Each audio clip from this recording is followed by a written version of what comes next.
Good morning, students. This is our 6th class regarding notice writing.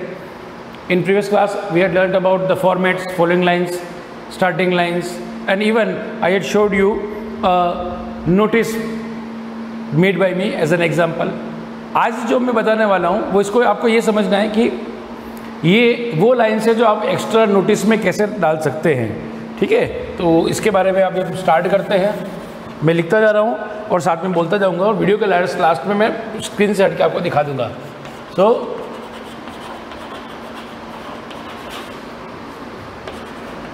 ये वो notice है जो आपको स्कूल में और भी काम आते हैं अपार्ट फ्रॉम दिस फंक्शंस। तो आपको ये लिखना होगा, आप पढ़ पाएंगे।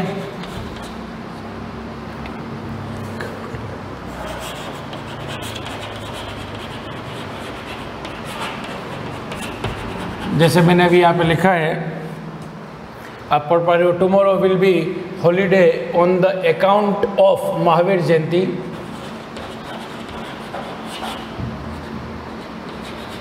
School will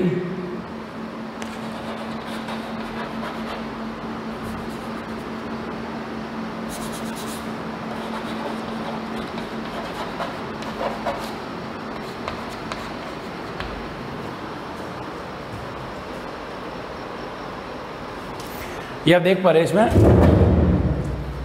tomorrow will be holiday on the account of Mahavir Jayanti. विद्यालय में अगर अवकाश होता है तो आपको अवकाश लिखना पड़ता है, कौन से उपलक्ष्य में अवकाश है और स्कूल वापस कब खुलेगा। तो ये मैंने एक एग्जाम्पल के तौर पे लिख दिया है, tomorrow will be holiday on the account of Mahavir Jayanti, school will reopen on 12th। उसके बाद आप जो भी माह वगैरह लिखना चाहो लिख सकते हो। उसके बाद है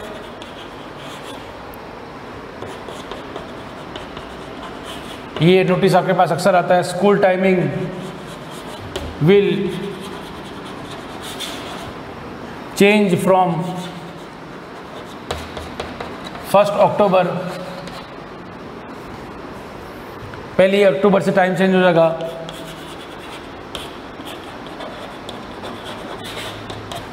new timing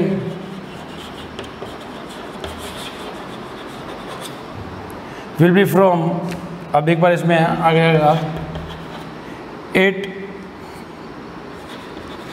AM to 2 PM। नया समय 8 से 2 का रहेगा। तो ये इस तरीके से टाइम चेंज का पहला आपका देखिए आपने ये अवकाश का है, ये हम लिख देते हैं अवकाश। ये समय परिवर्तन,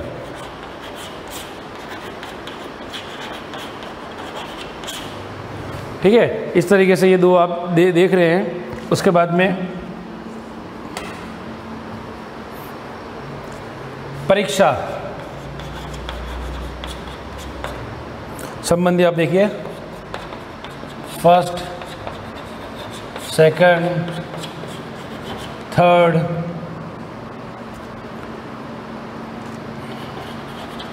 टेस्ट और हाफ ईयरली एग्जाम्स।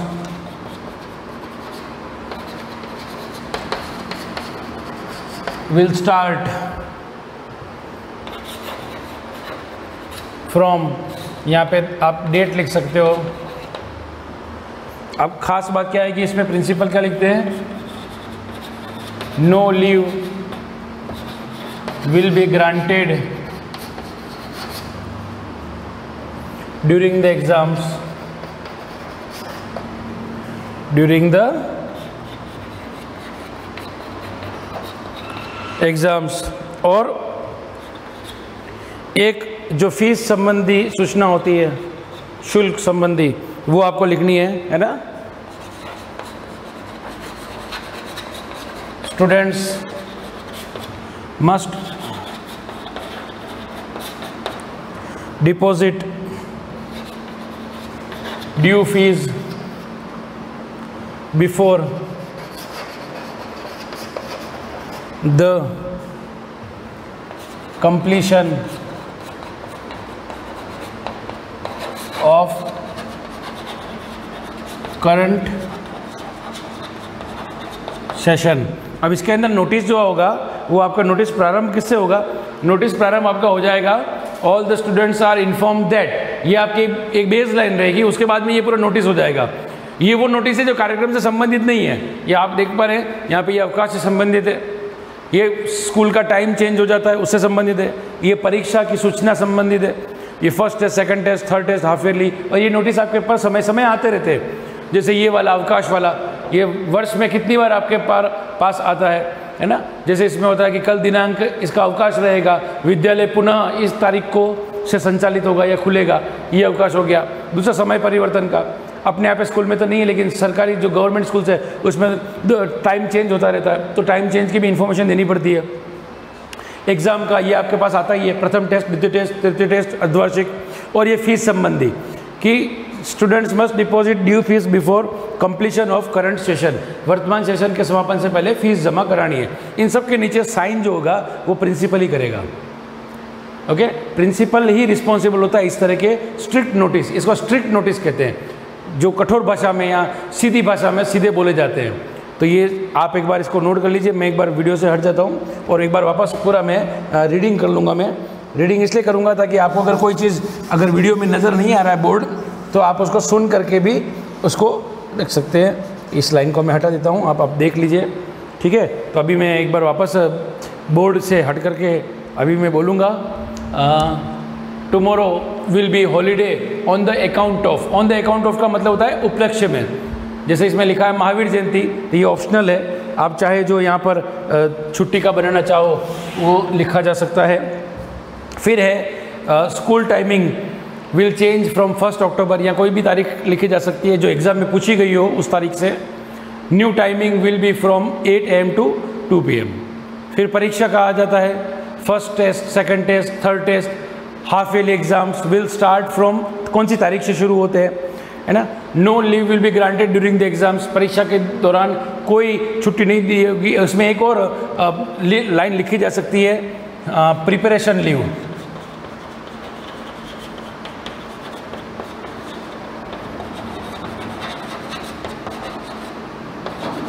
अब हमेशा ध्यान रखें, जिस तारीख से परीक्षा प्रारंभ हो रही है उसके एक दिन पहले की आपको प्रिपरेशन की लीव की इन्फॉर्मेशन लिखनी है।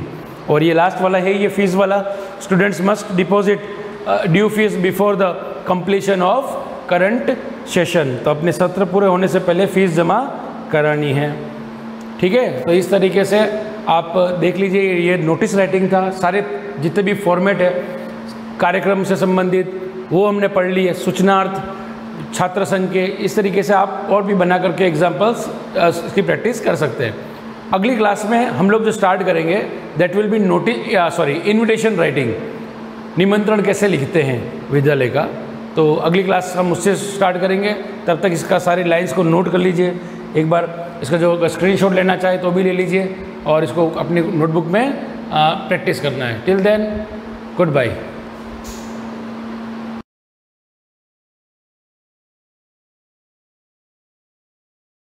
गुड मॉर्निंग बच्चों, हम पढ़ रहे हैं di halogen derivatives. Halo alkanes चल रहा है हमारा टॉपिक। डाई हैलोजन डेरिवेटिव्स में हमने प्रिपरेशन मेथड पढ़ लिए, फिजिकल प्रॉपर्टीज़ हमने डिस्कस कर लिया। आज के लेक्चर में हम डिस्कस करेंगे chemical properties of di halogen, यानी कि डाई हैलोजन किससे रिएक्शन करके हमको क्या प्रोडक्ट्स दे सकते हैं।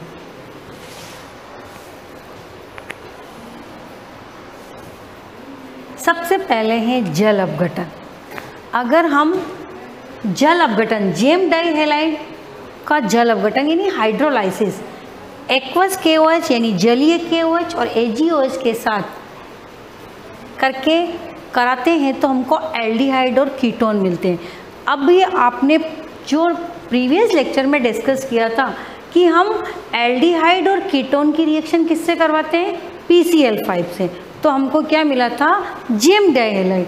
और वापस अगर हम जेम डाई हैलाइड का क्या कर लेते हैं, हाइड्रोलाइसिस कर देते हैं एक्वस KOH या AgOH की प्रेजेंस में, तो हमें वापस जिस एल्डिहाइड और कीटोन से हमने जेम डाई हैलाइड को प्रिपेयर किया था वो हमें वापस मिल जाता है, ठीक है। अगर एल्डिहाइड लेंगे तो एल्डिहाइड प्रिपेयर हो जाएगा और कीटोन लेंगे तो कीटोन प्रिपेयर हो जाएगा। ये देखिए, जेम डाई हैलाइड की रिएक्शन हम किससे कराते हैं,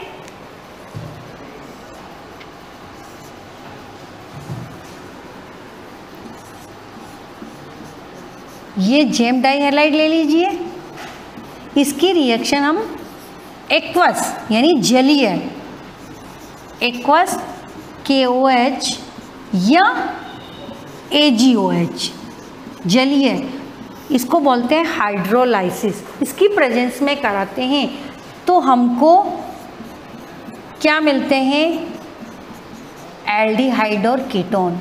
ये देखिए जेम डाइहैलाइड से भी बना सकते हैं और विस डाइहैलाइड से भी बना सकते हैं। ये देखिए पहले हम विस डाइहैलाइड से बढ़ा रही हूँ तो विस डाइहैलाइड की प्रेजेंस में कराएंगे तो ये देखिए कि इससे कराते हैं तो ये दोनों क्या हो जाएंगे, वापस हमको क्या मिल जाता है, ग्लाइकोल मिल जाता है। यानी कि विस डाइहैलाइड की रिएक्शन हम एक्वस KOH या AgOH से कराते हैं तो हमें क्या मिल जाता है, ग्लाइकोल। और ग्लाइकोल की रिएक्शन हम किससे कराते हैं, PCl5 से कराते हैं तो हमें वापस क्या मिल जाते हैं, विस डाइहैलाइड्स मिल जाते हैं। अगर हमको जेम डाइहैलाइड ले रहे हैं, हम जेम डाइहैलाइड का मतलब ये देखिए एक ही कार्बन पे मैंने क्या लगा दिए, Cl, या हम CaCl2 भी लिख सकते हैं। ये देखिए अगर इसकी रिएक्शन मैंने एक्वस AgOH या KOH से कराई तो हमको क्या मिलेंगे, जिस कार्बन पर हैलोजन जुड़े हैं उसका Cl निकल जाएगा और क्या बन जाएंगे, वहाँ पे क्या जुड़ जाएंगे, OH। एक ही कार्बन पर अगर दो OH जुड़े होते हैं तो वो अनस्टेबल प्रोडक्ट होता है और क्या निकल जाता है, H2O। ये अनस्टेबल प्रोडक्ट बनता है, इससे H2O निकल जाता है और जितने कार्बन का हम जेम डाइहैलाइड लेते हैं उतने ही कार्बन का एल्डिहाइड या कीटोन हमको मिल जाता है। ये देखिए मैंने 2 कार्बन का लिया तो 2 कार्बन का हमको एल्डिहाइड और कीटोन मिल गया। और एल्डिहाइड और कीटोन की रिएक्शन हमने किससे कराई थी, PCl5 से कराते हैं तो वापस हमको क्या मिल जाते हैं, जेम डाइहैलाइड। ये देखिए अगर मैंने ये जेम डाइहैलाइड लिया, आइसोप्रोपिलिडीन क्लोराइड या 2,2-डाइक्लोरोप्रोपेन, अगर इसकी एक्वस KOH या AgOH से रिएक्शन करवाते हैं तो दोनों Cl जुड़कर क्या हो जाएंगे, दोनों Cl जुड़ के हटके उसकी जगह क्या आ जाएंगे, OH, यानी उसका क्या हो जाएगा, हाइड्रोलाइसिस हो जाएगा। अभी मैंने बताया कि एक ही कार्बन पर अगर 2 OH जुड़े होते हैं तो वो अनस्टेबल होता है और ये H2O निकल जाएगा और क्या बन जाएगा आपके, कीटोन। तो जितने कार्बन का हमने एल्डिहाइड लिया या जितने कार्बन का हमने कीटोन लिया वो कार्बन वापस हमको उतने ही कार्बन से हम क्या बना सकते हैं, जेम डाइहैलाइड बना सकते हैं KCl5 की रिएक्शन से। ये देखिए ये किससे बना, इसी से, ये वापस किससे बना, इससे। यानी कि जेम डाइहैलाइड से कार्बोनिल कंपाउंड और कार्बोनिल कंपाउंड की PCl5 से रिएक्शन कराते हैं तो हमको क्या मिलते हैं, जेम डाइहैलाइड। और जेम डाइहैलाइड का हम हाइड्रोलाइसिस करते हैं तो हमको क्या मिलते हैं, वापस एल्डिहाइड और कीटोन। और अगर हम उसकी जगह विस डाइहैलाइड ले लेते हैं तो भी क्या हमको मिलते हैं, ग्लाइकोल। यार ग्लाइकोल की रिएक्शन हम किससे कराते हैं, PCl5 से कराते हैं तो भी हमको क्या मिलते हैं, विस डाइहैलाइड्स। ये देखिए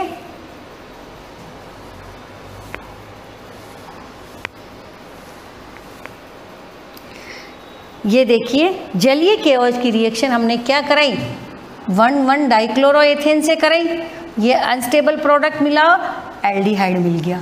और एल्डिहाइड की वापस किससे करा दो, PCl5 से करा दो तो क्या मिल जाएगा, जेम डाइ। ये देखिए 2,2-डाइक्लोरोप्रोपेन का क्या किया हमने, हाइड्रोलाइसिस किया तो हमको क्या मिला, एसीटोन, ये अस्थायी प्रोडक्ट मिला और इसकी वापस किससे करा दो, PCl5 से। यानी कि रिएक्शन क्या है, रिवर्सिबल है। फिर है ये ग्लाइकोल। ग्लाइकोल कैसे बनता है, ग्लाइकोल की रिएक्शन किससे कराई थी, PCl5 से, तो हमको क्या मिला था, विस डाई हैलाइड, और विस डाई हैलाइड की वापस किससे करा दो, जलीय KOH से करा दो, तो क्या बनता है विस डाई हैलाइड। और विस डाई हैलाइड की रिएक्शन हम किससे कराते हैं, जलीय KOH से कराते हैं, तो हमको क्या मिलता है ग्लाइकोल। ये रिएक्शन क्या है, रिवर्सिबल है। तो ये था हाइड्रोलाइसिस जेम डाई हैलाइड और विस डाई हैलाइड का। यानी जेम का करते हैं तो कार्बोनिल कंपाउंड मिलते हैं और विस का करते हैं तो ग्लाइकोल मिलते हैं। फिर है वी हाइड्रोहैलोजनीकरण। अगर हम जेम डाई हैलाइड, ये देखिए जेम डाई हैलाइड की रिएक्शन किससे कराते हैं, अल्कोहलिक KOH से कराते हैं तो एल्काइन मिलता। और एल्काइन की रिएक्शन हम किससे कराते हैं, HCl से कराते हैं। हम ये पहले पढ़ चुके हैं कि एल्काइन की रिएक्शन हम हैलोजन अम्लों से कराते हैं तो हमको क्या मिलते हैं, जेम डाई हैलाइड। और वापस जेम डाई हैलाइड की किससे करा दो, अल्कोहलिक KOH से करा दो, तो विलोपन रिएक्शन होती है और हमको क्या मिलती है, एल्काइन वापस मिल जाती है।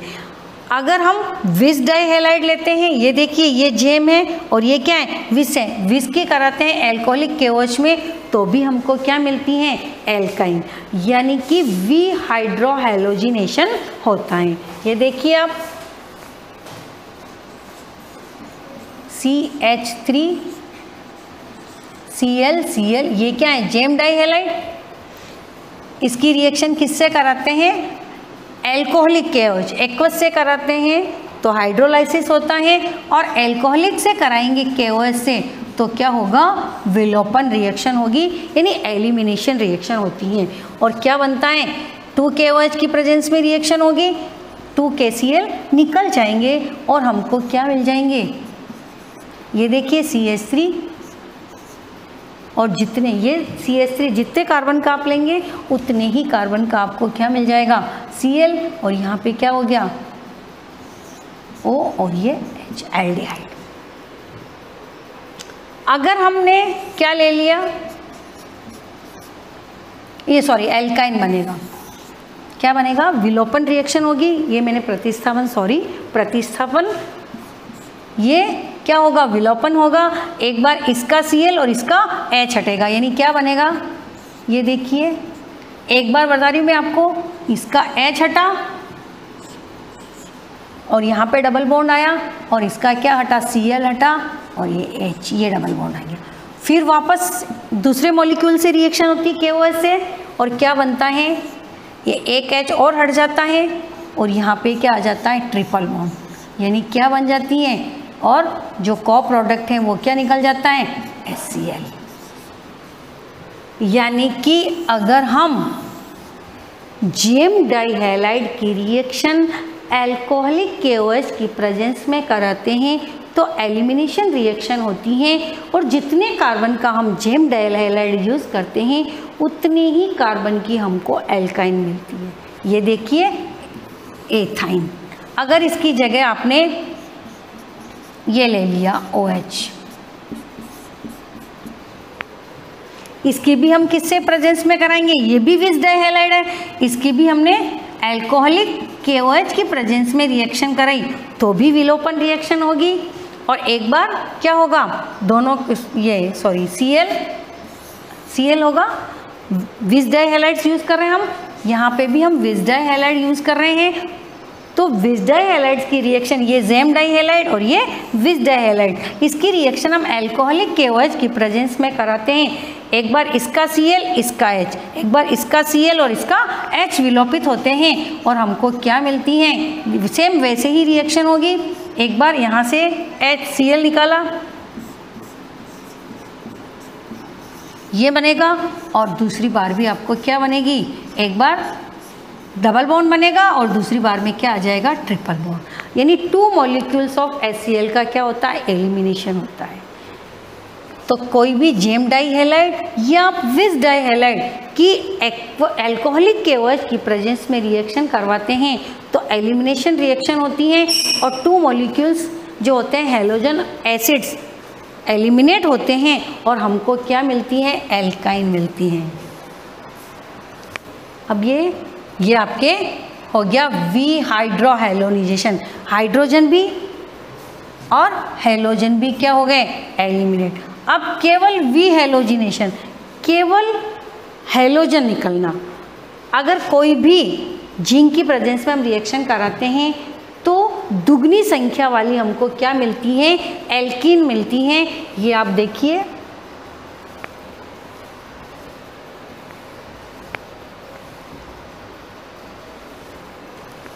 अगर कोई भी, मैंने क्या ले लिया, जेम डाई हैलाइड ले लिया, तो दो मॉलिक्यूल्स जेम डाई हैलाइड के जिनसे रिएक्शन करते हैं और जितने कार्बन के हम जेम डाई हैलाइड लेते हैं उससे डबल कार्बन। ये देखिए, अगर मैंने यहाँ पे CH3 है, मैं आपको अलग से रिएक्शन लिख के बता रही हूँ। यहाँ पे 1 2 कार्बन का क्या है, जेम डाई हैलाइड है, लेकिन इसके 2 मॉलिक्यूल्स जिंक से रिएक्शन मेथेनॉल की प्रेजेंस में करके हमको डबल कार्बन वाली क्या देते हैं, एल्कीन देते हैं। यानी विलोपन होता है किसका, केवल हैलोजन का। यहाँ से भी हैलोजन निकल रहे हैं, यहाँ से भी हैलोजन, और बीच में क्या आ जाता है, डबल बॉन्ड। अगर हम इसकी जगह क्या ले लेते हैं, अल्फा ओमेगो डाइहैलाइड्स, तो हमको साइक्लो कंपाउंड्स मिलते हैं। जिंक की प्रेजेंस में रिएक्शन होती है, वो भी मेथेनॉल की प्रेजेंस में।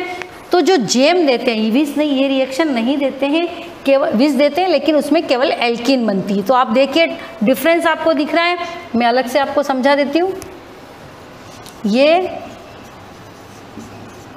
क्या है आपके विस डाइहैलाइड्स। अगर इसको आप ऐसे लिखेंगे तो ये आपके जेम डाइहैलाइड। अब दूसरा है विस डाइहैलाइड और तीसरा है अल्फा ओमेगो। अब अल्फा ओमेगो एक फर्स्ट में होता है और एक लास्ट में। तो ये CH2 कितने भी कार्बन का ले सकते हैं आप, 5 कार्बन का लो, 6 कार्बन का लो, ये आपके ऊपर डिपेंड करता है। ये CH2 ये मैंने 4 कार्बन का लिया। 4 कार्बन का लेंगे तो साइक्लोब्यूटेन मिलेगी और 5 कार्बन का लेंगे तो साइक्लोपेंटेन। ये ले लिया हमने जेम डाइहैलाइड, ये ले लिया हमने विस डाइहैलाइड और ये ले लिया हमने अल्फा ओमेगो डाइहैलाइड्स। अगर हम जेम डाइहैलाइड की रिएक्शन जिंक से कराते हैं तो 2 मॉलिक्यूल्स की प्रेजेंस में रिएक्शन होती है और इसके भी 2 मॉलिक्यूल्स यूज में आते हैं, इसके भी 2 मॉलिक्यूल्स यूज में आते हैं। और जितने कार्बन का हम जेम डाइहैलाइड यूज करते हैं उससे जस्ट, अभी हमने 2 कार्बन का किया तो हमको इससे जस्ट डबल कार्बन की हमको क्या मिलती हैं, एल्कीन मिलती है। ये देखिए 2 कार्बन है तो इससे हमको इसका भी Cl, इसका भी Cl और दूसरे कार्बन का भी, इसको अगर पास में लिखो तो आप ऐसे लिख सकते हैं, ये अलग से लिखो तो आप, तो ये Cl, ये Cl, ये Cl और ये Cl, ZnCl2, 2 ZnCl2 रिमूव हो जाते हैं और आपको डबल कार्बन वाली एल्केन मिलती है। अगर हमने विस डाइहैलाइड लिया और उसकी रिएक्शन किससे करें, जिंक की प्रेजेंस में कराते हैं तो एक ही मॉलिक्यूल की प्रेजेंस में रिएक्शन होती है और ये दोनों Cl क्या होते हैं, एलिमिनेट हो जाते हैं, विलोपित हो जाते हैं और ये दोनों सिग्मा क्या बना लेते हैं, π1। यानी जितने कार्बन का आप विस डाइहैलाइड लेते हैं उतने ही कार्बन की आपको एल्कीन मिलती है। अगर आपने 2 कार्बन का लिया तो एथीन, 3 कार्बन का लेंगे तो प्रोपीन, 4 का लेंगे तो ब्यूटीन। तो ये ध्यान रखना, जेम में डबल कार्बन वाली एल्कीन मिलती है, विस में उतने ही कार्बन की एल्कीन मिलती है और अल्फा ओमेगो में जितने कार्बन का लेते हैं उसमें से साइक्लो एल्केन मिलती है। ये देखिए, ये भी जिंक की प्रेजेंस में रिएक्शन होगी और दोनों हट जाएंगे और ये साइक्लो कंपाउंड बन जाएंगे। अगर 4 कार्बन की आपने लिया डाइहैलोजन तो ब्यूटेन, अगर 5 का ले लेंगे तो साइक्लोपेंटेन और 6 का ले लेंगे तो साइक्लोहेक्सेन। तो ये आपके केमिकल प्रॉपर्टीज़ थी जेम डाइहैलाइड्स, विस डाइहैलाइड्स एंड अल्फा ओमेगो डाइहैलाइड्स। अब हम नेक्स्ट जो लेक्चर हैं उसमें पढ़ेंगे ट्राइहैलोजन व्युत्पन्न। ठीक है, थैंक यू बच्चों।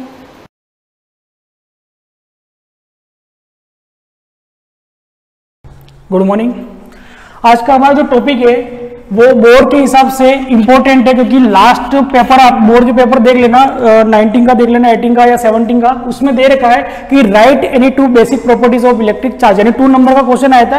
यानी इसकी जो मेन जो बेसिक प्रॉपर्टी है वो 4 है, ठीक है, जिसमें से अपने जो सिलेबस में वो 3 है, जिसमें फर्स्ट है एडिटिविटी, दूसरी है क्वांटाइजेशन और तीसरी है कंजर्वेशन ऑफ इलेक्ट्रिक चार्जेस, ठीक है। तो इसमें बोर्ड के हिसाब से ये जो टॉपिक है वो मोस्ट इंपॉर्टेंट है, तो आपको बिल्कुल याद रखना है, सिंपल सा टॉपिक है, कोई ज्यादा हार्ड नहीं है, ठीक है। तो इंपॉर्टेंट है बेसिक्स और fundamental properties of electric charge, ठीक है। तो जो पहली प्रॉपर्टीज है वो उसकी है एडिटिविटी, और एडिटिविटी क्या होता है, charge can be added by simple rules of algebra, simple rules of algebra. इसका मतलब क्या होता है कि एक पॉजिटिव चार्ज है और एक क्या है, नेगेटिव चार्ज है।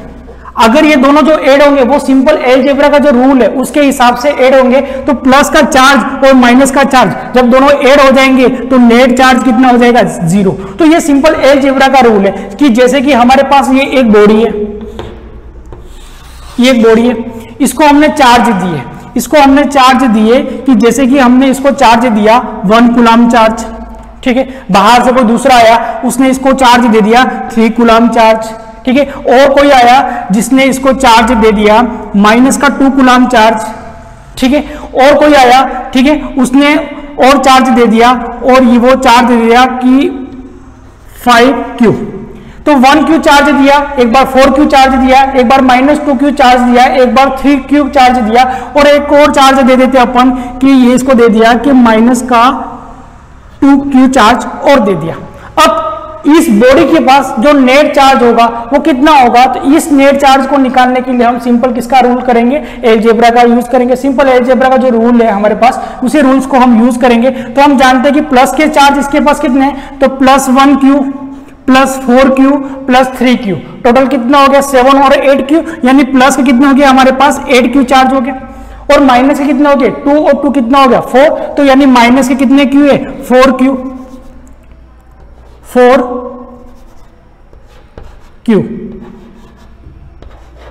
4Q। तो जो इस बॉडी के पास जो नेट चार्ज होगा वो कितना हो जाएगा, तो प्लस और ये जो चार्ज है वो कितने माइनस के, तो कितना हो जाएगा प्लस का 8Q और माइनस का 4Q। तो इसके पास जो नेट चार्ज होगा इस बॉडी के पास वो कितना हो जाएगा, नेट चार्ज इस बॉडी के पास हो जाएगा 4Q। तो यही क्या है, एडिटिविटी। तो बेसिक प्रॉपर्टीज ऑफ चार्जेस में जो फर्स्ट जो हमारी प्रॉपर्टीज है वो है एडिटिविटी, और एडिटिविटी में क्या होता है कि charges can be added by simple rules of algebra, जिसमें क्या होता है कि प्लस और माइनस दोनों मिलकर क्या होते हैं 0 होते हैं, यानी प्लस का 1 और माइनस का 1 कितना हो जाएगा 0। तो इस बॉडी को हमने अलग अलग चार्ज दिए कि जैसे हमने 1Q चार्ज दिया, 4Q चार्ज दे दिया, अब किसी ने -2Q चार्ज दे दिया, किसी ने कितना दे दिया 3Q दे दिया, और किसी ने दे दिया -2Q। तो नेट चार्ज इस बॉडी के पास कितना है, तो सबका क्या करेंगे, अलजेब्रिक सम करेंगे, और अलजेब्रिक सम कितना होता है, जो सिंपल हम कैलकुलेशन करते हैं कि प्लस का 1 और माइनस का 1 कितना होता है 0, उसी तरह से हमको कैलकुलेट करना है। और नेट चार्ज इस बॉडी के पास कितना आ गया 4Q। तो फर्स्ट प्रॉपर्टी हमारी थी एडिटिविटी, ठीक है। अब सेकंड जो प्रॉपर्टीज है वो सेकंड प्रॉपर्टीज है हमारे पास क्वांटाइजेशन। सेकंड प्रॉपर्टी कौन सी है, क्वांटाइजेशन, क्वांटाइजेशन,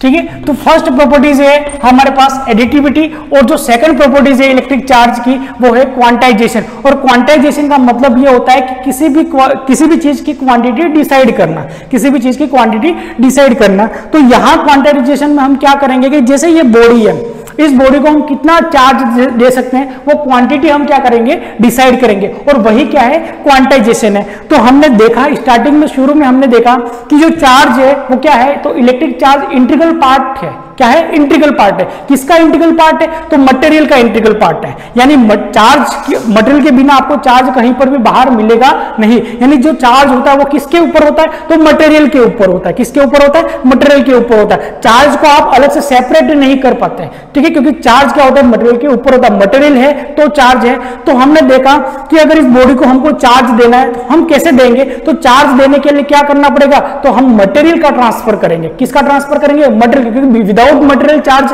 नहीं होता है। तो अगर हम इसको चार्ज देना है तो क्या करेंगे, मटेरियल को इसके अंदर एक्सेप्ट करेंगे या मटेरियल गेन करेगा ये, ठीक है। तो जो चार्ज होता है वो किसके ऊपर होता है, मटेरियल के ऊपर होता है। तो हमने मटेरियल को तोड़ा, हमने देखा कि हमको चार्ज कहां पर मिला, तो हमको चार्ज मिला इलेक्ट्रॉन के ऊपर, और इलेक्ट्रॉन के ऊपर जो चार्ज मिला था हमको कितना मिला था, 1.6 मल्टीप्लाई 10⁻⁻90 कूलम, ये चार्ज हमको मिला था।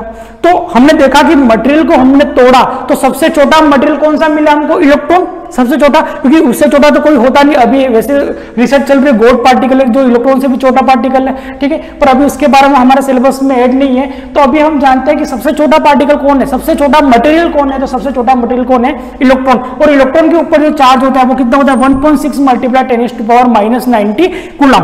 तो अगर कि कहीं पर भी अगर मुझे चार्ज को ट्रांसफर करना है तो किसको ट्रांसफर करेंगे, तो हम आगे वाली क्लास में, नेक्स्ट जो क्लास में हम पढ़ के आए हैं, तो उसमें हमने क्या पढ़ा है कि इलेक्ट्रिफिकेशन के लिए रेस्पॉन्सिबल कौन है, यानी बॉडी को चार्ज करने के लिए रेस्पॉन्सिबल कौन है, तो बॉडी को चार्ज करने के लिए जो रेस्पॉन्सिबल है वो कौन है, इलेक्ट्रॉन है। तो इस बॉडी अगर चार्ज को ट्रांसफर करना है तो किसको ट्रांसफर करना पड़ेगा, इलेक्ट्रॉन का ट्रांसफर करना पड़ेगा। किसका ट्रांसफर करना पड़ेगा, इलेक्ट्रॉन का ट्रांसफर करना पड़ेगा। और इलेक्ट्रॉन को ट्रांसफर करेंगे तो कितना चार्ज जाएगा, ट्रांसफर होगा, तो कितना चार्ज ट्रांसफर होगा, तो 1.6 मल्टीप्लाई 10⁻⁻90 कूलम चार्ज ट्रांसफर होगा। अब हम इलेक्ट्रॉन को डिवाइड नहीं कर सकते, यानी इलेक्ट्रॉन को हम तोड़ नहीं सकते, यानी हम चार्ज को भी तोड़ नहीं सकते, यानी जो सबसे छोटा चार्ज होगा वो कितना होगा 1.6 मल्टीप्लाई 10⁻⁻90 कूलम। यानी अगर हमको चार्ज को ट्रांसफर करना है तो हम सबसे छोटा से छोटे चार्ज कितना ट्रांसफर कर सकते हैं, तो 1.6 मल्टीप्लाई 10⁻⁻90 कूलम चार्ज को ही ट्रांसफर कर सकते हैं। तो बार बार मैं ये क्वांटिटी रिपीट नहीं करूंगा, अब मैं बोलूंगा सिर्फ 1.6 ही बोलूंगा।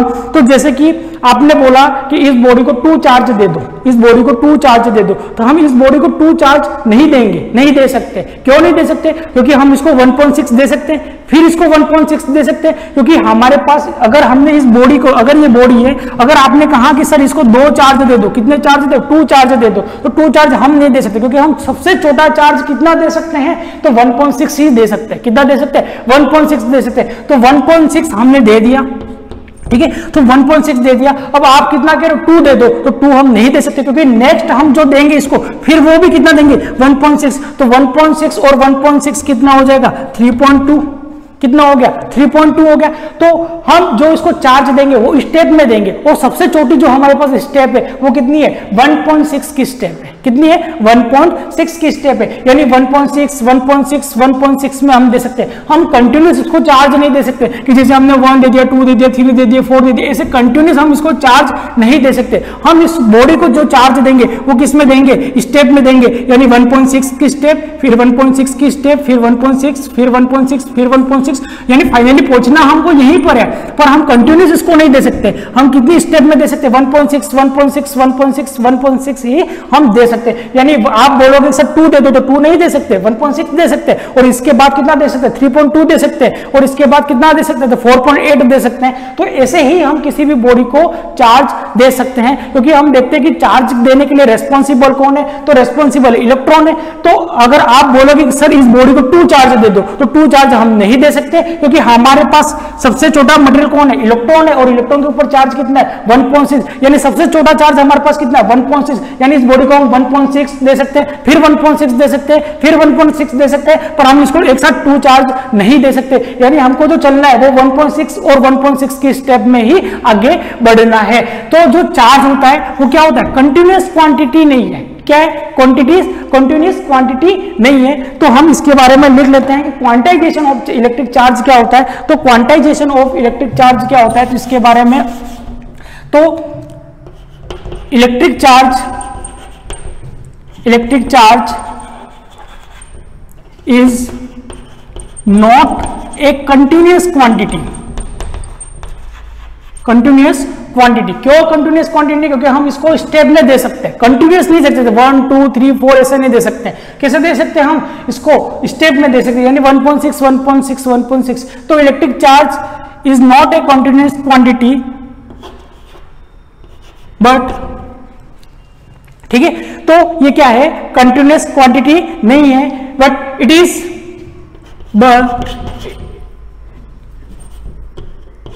Is integral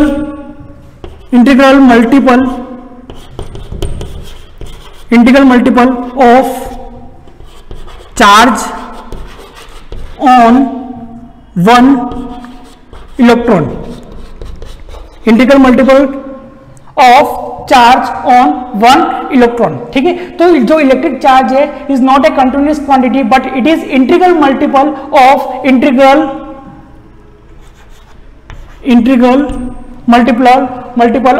charge on one electron. तो जो क्वांटाइजेशन है Q यानी क्या है, चार्ज। ठीक है, तो किसी भी बॉडी को हम चार्ज कितना दे सकते हैं, is equal to plus minus N E. E क्या है, चार्ज ऑन इलेक्ट्रॉन, और चार्ज ऑन इलेक्ट्रॉन को क्या बोलते हैं, एलिमेंट्री चार्ज यानी सबसे छोटा चार्ज।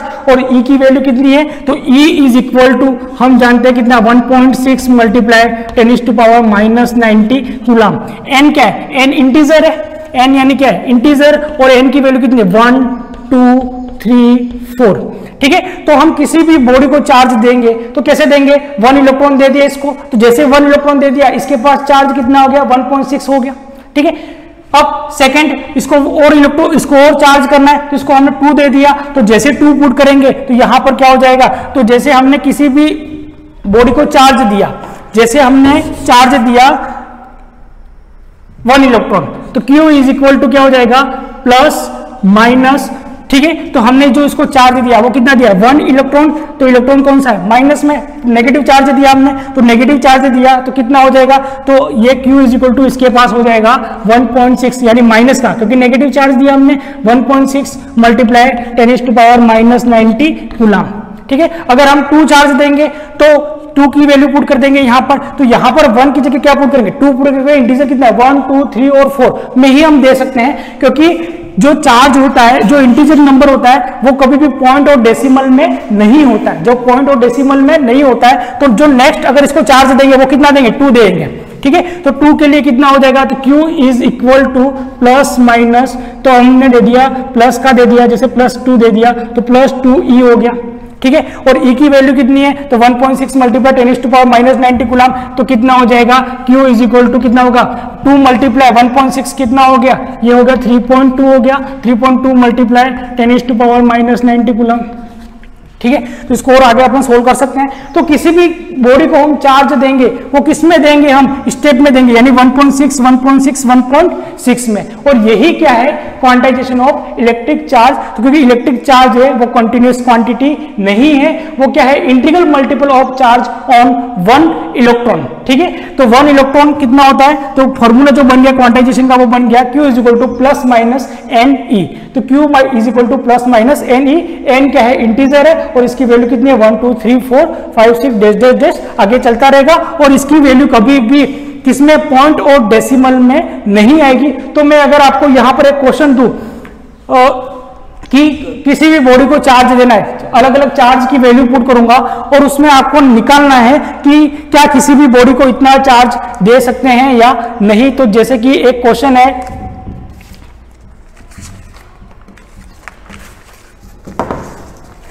ठीक है, एक क्वेश्चन है हमारे पास, क्या हम किसी भी बॉडी को इतना चार्ज दे सकते हैं या नहीं। ठीक है, तो उसके लिए क्वेश्चन क्या है, तो जैसे कि 1.6 मल्टीप्लाई 10⁻⁻20। ठीक है, -20, क्या हम -20 कूलम, क्या किसी भी बॉडी को हम इतना चार्ज दे सकते हैं या नहीं। तो कैसे पता लगाएंगे कि ये चार्ज हम किसी भी बॉडी को दे सकते हैं या नहीं दे सकते हैं, तो उसके लिए हमने क्या पता किया, सोल्व करेंगे इसको, क्योंकि फॉर्मूला तो हमारे पास है क्वांटाइजेशन, क्योंकि क्वांटिटी डिसाइड करने का फॉर्मूला हमारे पास है Q is equal to plus minus N e. ठीक है, तो Q की वैल्यू यहां पर कितनी दे रखी है, चार्ज की वैल्यू दे रखी है 1.6 मल्टीप्लाई 10⁻⁻20 कूलम, ये चार्ज की वैल्यू दे रखी है आपको। ठीक है, अब यहां आपको निकालनी है n की वैल्यू। अगर n की वैल्यू 1 2 3 4 आ रही है, इसका मतलब इतना चार्ज किसी भी बॉडी को हम दे सकते हैं। और अगर n की वैल्यू यहां पर जो भी निकली वो पॉइंट और डेसिमल में निकली, तो इसका मतलब ये है कि हम ये चार्ज नहीं दे सकते, क्योंकि जो इंटीजर होते हैं वो कभी भी पॉइंट और डेसिमल में नहीं होते। तो Q की वैल्यू हमको दे रखी है, क्या हम इतना चार्ज किसी भी बॉडी को दे सकते हैं, तो Q इज इक्वल टू दे रखा है 1.6 मल्टीप्लाई 10⁻⁻90 कूलम। तो Q की वैल्यू हमारे पास है, फॉर्मूला हमारे पास क्या है, Q is equal to plus minus N E.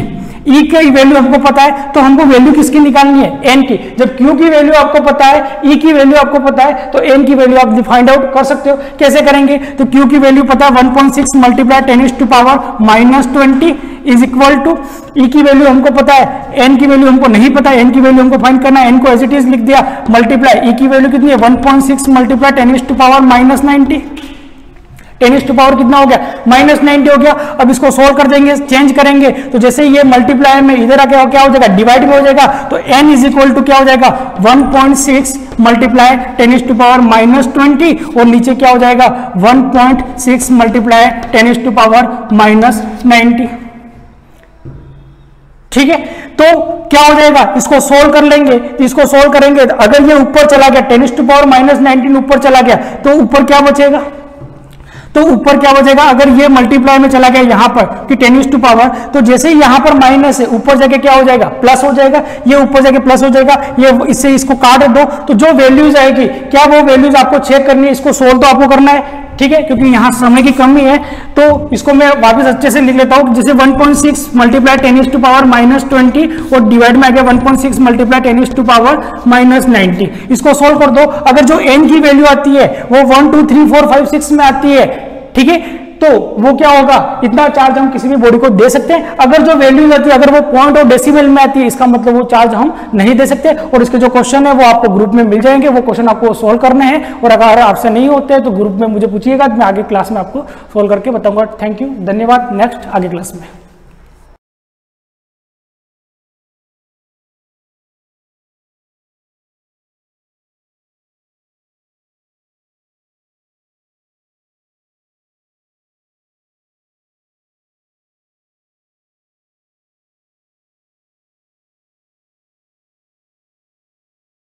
Good morning everyone, सभी को सुप्रभात। प्रीवियस क्लास या लास्ट क्लास तक अपन ने, जब भी अपनी लास्ट क्लास हुई थी, उसमें अपन ने क्या पढ़ा था,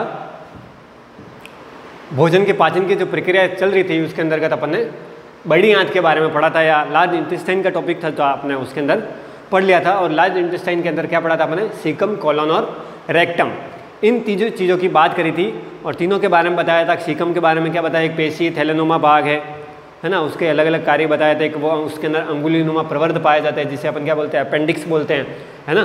तो परिशेषिका, है ना, तो इस तरह से कुछ नाम बताए थे सीकम के अंदर। और कॉलन के बारे में बताया था कि सबसे लंबा भाग है, जिसके अंदर 4 अलग अलग भाग बताए थे मैंने आपको, असेंडिंग कॉलन, डिसेंडिंग कॉलन, है ना, ट्रांसवर्स कॉलन, सिग्मोइड कॉलन। फिर सिग्मोइड कॉलन किससे टच हुआ था आपके, लास्ट मलाशय से।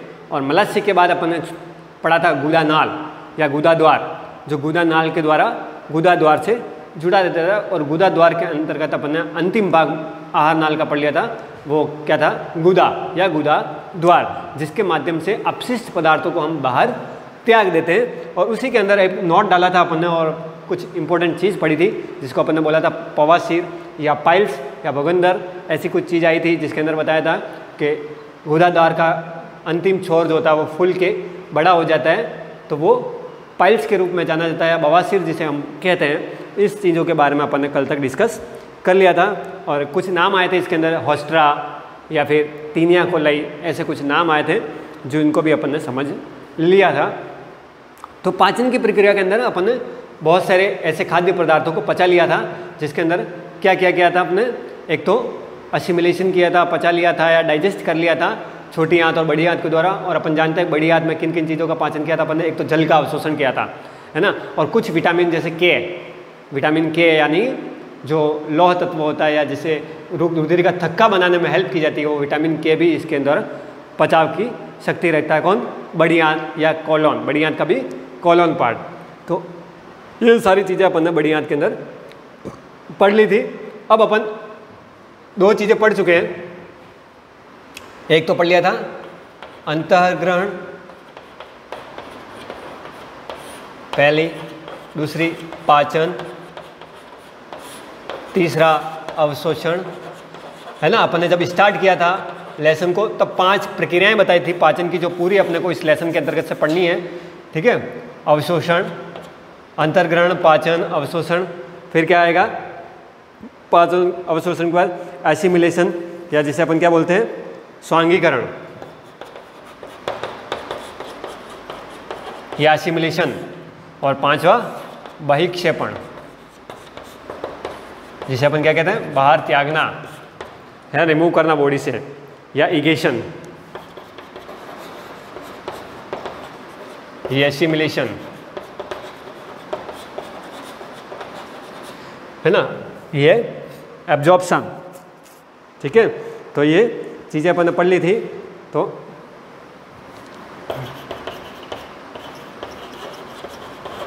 एब्जॉर्प्शन, तो ये चीज़ें दो तो हो चुकी हैं। अब तीन अपने छोटे छोटे टॉपिक है, ज़्यादा बड़े नहीं हैं। ये दो बड़े टॉपिक थे जो वो तो अपन ने खत्म कर लिए। अब तीसरा अपन स्टार्ट कर रहे हैं, एब्जॉर्प्शन या अवशोषण। अब अवशोषण क्या चीज़ है वो आपको बता दूं कि अवशोषण क्या होता है। जैसे हमने खाद्य पदार्थ को जो खाया या जो हमने शरीर को दिया, वो पदार्थ क्या होता है कि खाद्य पदार्थ को क्या है, रुधिर या लसिका तक पहुंचाना या स्थानांतरण करना है, ट्रांसफर करना। कहाँ तक? खाद्य पदार्थ या पचित भोजन को। ठीक है, एब्जॉर्प्शन या अवशोषण क्या है? पचित भोजन को रुधिर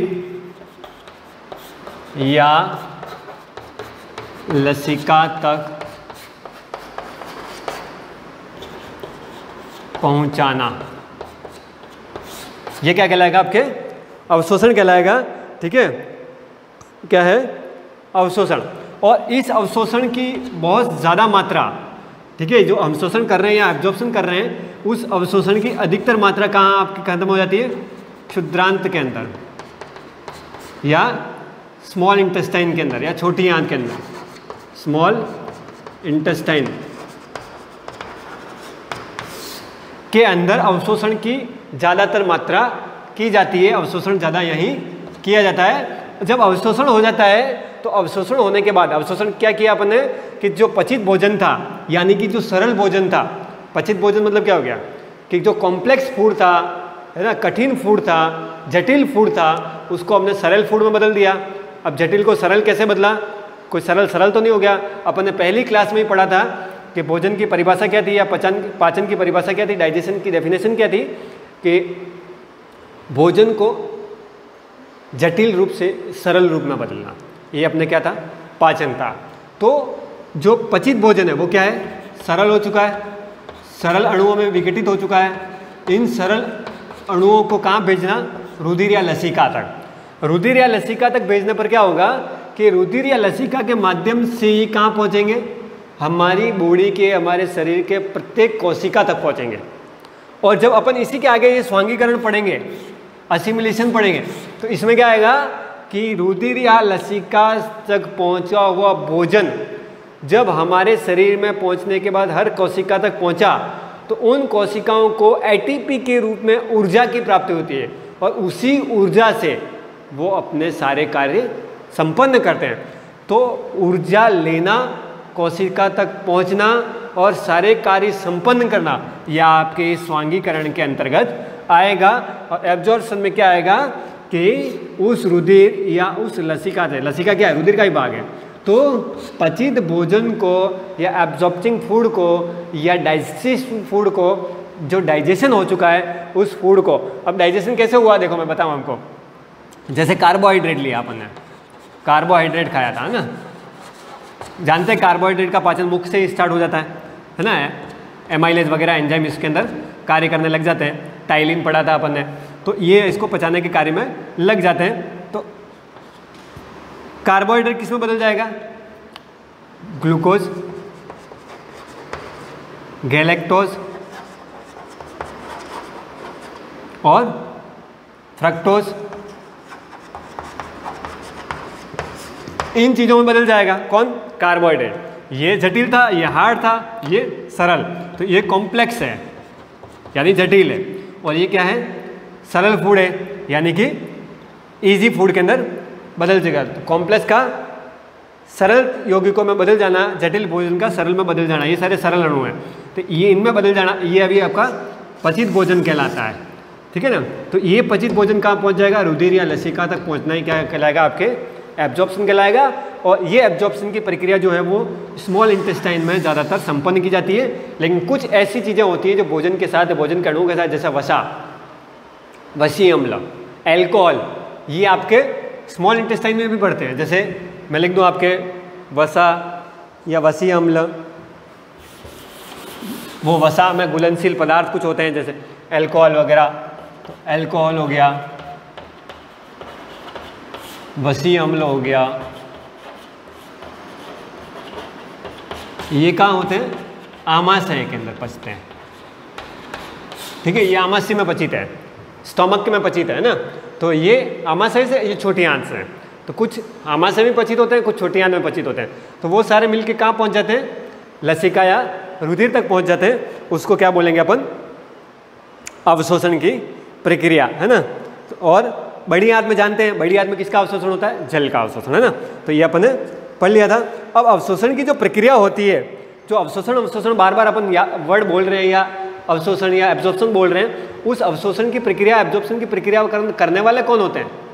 कौन होते हैं? विलाई या विलस, अपन ने पढ़ा था, विलाई या विलस, ये पढ़ा था अपन ने। एक विलस का स्ट्रक्चर भी पढ़ा था, जिसके अंदर क्या पढ़ा था अपन ने? सिरोसा, म्यूकोसा, सब म्यूकोसा, पेशीय स्तर, ऐसे कुल 4 स्तर पढ़े थे अपन ने, याद हो तो आपको ना। तो इन पेशीय स्तर में क्या होता है कि जो अपचित भोजन है वो कहाँ चला जाता है? अधः श्लेष्मिका से श्लेष्मिका की ओर बढ़ता है ना। तो वो इन विलाई या विलस के द्वारा होता है, जिसे रसांकुर बोलते हैं अपन। क्या बोलते हैं? रसांकुर। ठीक है, तो ये रसांकुर क्या करते हैं? एक तो इसके क्षेत्रफल को बढ़ा देते हैं, किसके?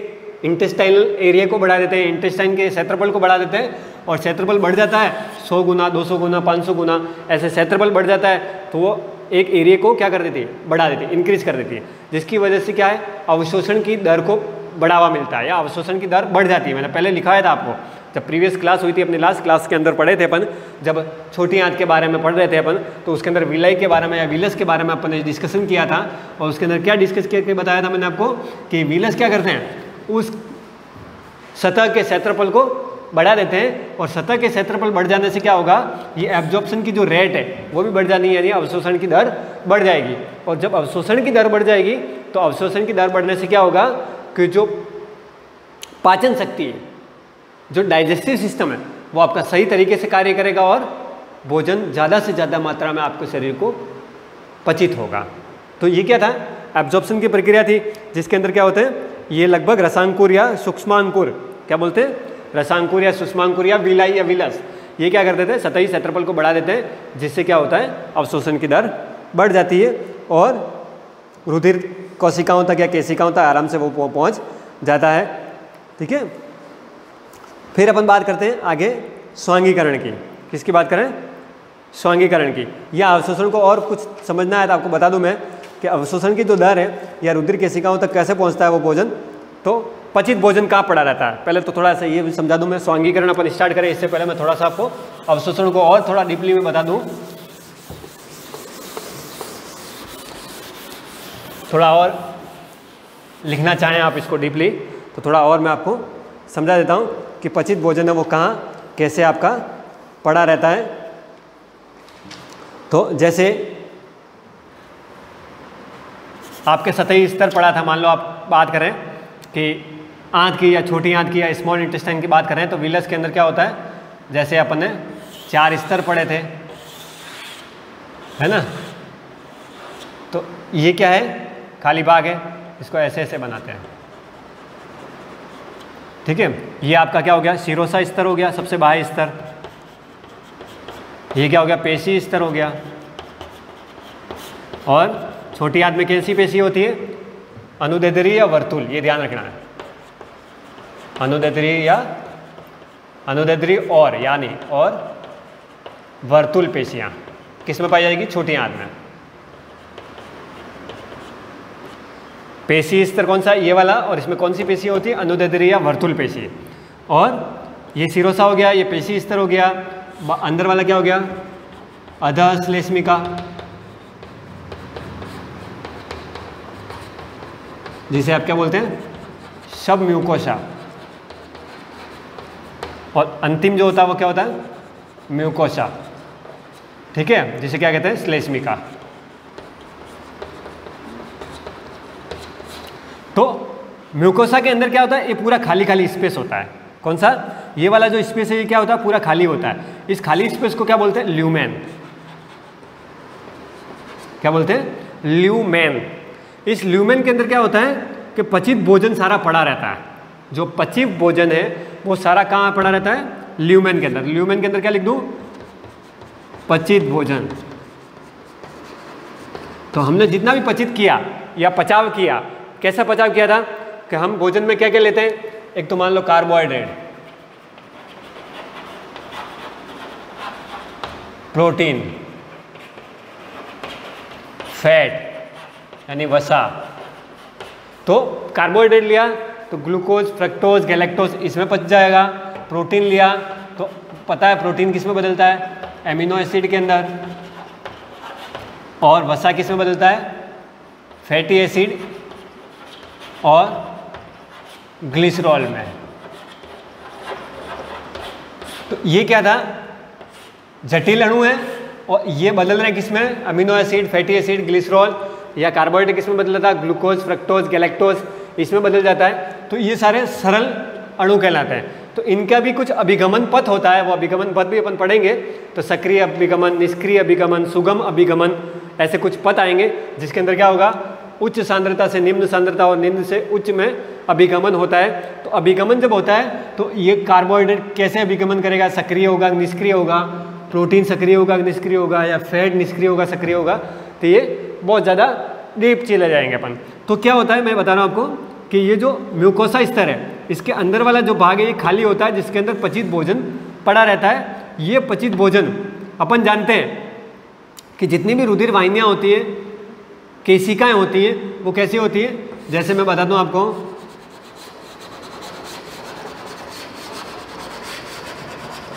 ये आपके क्या हो गया? ल्यूमेन वाला भाग हो गया ना। तो भोजन क्या होता है? यहाँ पड़ा है तो यहाँ से कहाँ जाएगा? ये मान लो आपकी क्या है? केशिकाएं हैं। कौन सी केशिकाएं? रुधिर या लसिका बोल लो। तो भोजन क्या होगा? यहाँ से इन केशिकाओं में। अब ये केशिका कहाँ होती है? अधश्लेष्मिका के अंदर। कहाँ होती है? अधश्लेष्मिका के अंदर रुधिर कोशिकाएं पाई जाती हैं। कौन सा अधश्लेष्मिका वाला भाग? ये अधश्लेष्मिका। और ये वाला सॉरी ये अधश्लेष्मिका वाला भाग हो गया। तो इसमें क्या होती है? रुधिर केशिका होती है। तो ये भोजन यहाँ से कहाँ जाता है? इस अधश्लेष्मिका के अंदर जाता है। और अधश्लेष्मिका में जाने के बाद ये क्या हो जाता है? रुधिर में मिल जाता है। और रुधिर में मिलते क्या हो जाता है? ये प्रत्येक कोशिका तक या जितनी भी बॉडी की सेल्स है वहाँ तक पहुँच जाएगा और फिर हमें ऊर्जा की प्राप्ति होगी। तो इस तरह से पचित भोजन छोटी आंत के ड्यूडेनम वाले भाग, ये ल्यूमेन भी कहाँ है? ड्यूडेनम में। अपन ने पढ़ा था ना, ड्यूडेनम, इलियम, जेजुनम, छोटी आंत के भाग। तो छोटी आंत के भाग ड्यूडेनम के अंदर ये ल्यूमेन भाग होता है जिसके अंदर पचित भोजन पड़ा रहता है। और वो ल्यूमेन क्या करता है? ल्यूमेन से कहाँ जाता है? अधश्लेष्मिका या सब म्यूकोसा में, और वहाँ से रुधिर कोशिकाओं में, और रुधिर कोशिकाओं से अन्य सेल या कोशिकाओं तक पहुँच जाता है जिससे हमें ऊर्जा की प्राप्ति होती है। तो इस तरह से आपके अवशोषण की प्रक्रिया संबंध की जाती है। इसके आगे चौथा भाग क्या आता है? आपके स्वांगीकरण का। क्या आता है? आपके स्वांगीकरण की प्रक्रिया, है ना। तो स्वांगीकरण क्या है वो अपन अभी देख लेते हैं। जब भी आपके अगली क्लास होगी तो अपन स्वांगीकरण की प्रक्रिया पढ़ेंगे, है ना। अभिगमन के पद जो है मैंने एक बार डायरेक्टली आपको ऑरली समझा दिया। अभिगमन सक्रिय, निष्क्रिय और सुगम 3 प्रकार का होता है। तो ये अवशोषण के अंदर ही अभिगमन आता है, लेकिन उससे बाद में अपन स्वांगीकरण या एसिमिलेशन की प्रक्रिया पढ़ेंगे। तो जब भी अपनी नेक्स्ट क्लास होगी अपन स्वांगीकरण की प्रक्रिया से उस क्लास को प्रारंभ करेंगे। तब तक के लिए गुड बाय।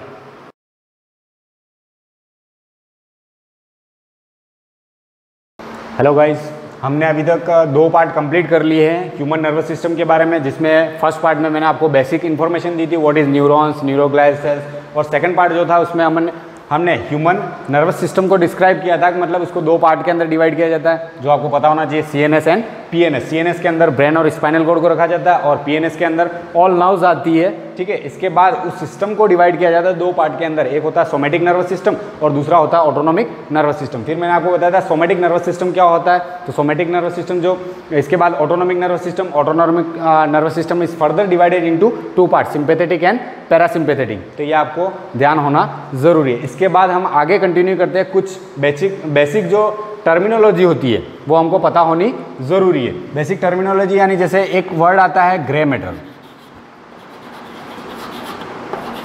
और दूसरा वर्ड आता है white matter.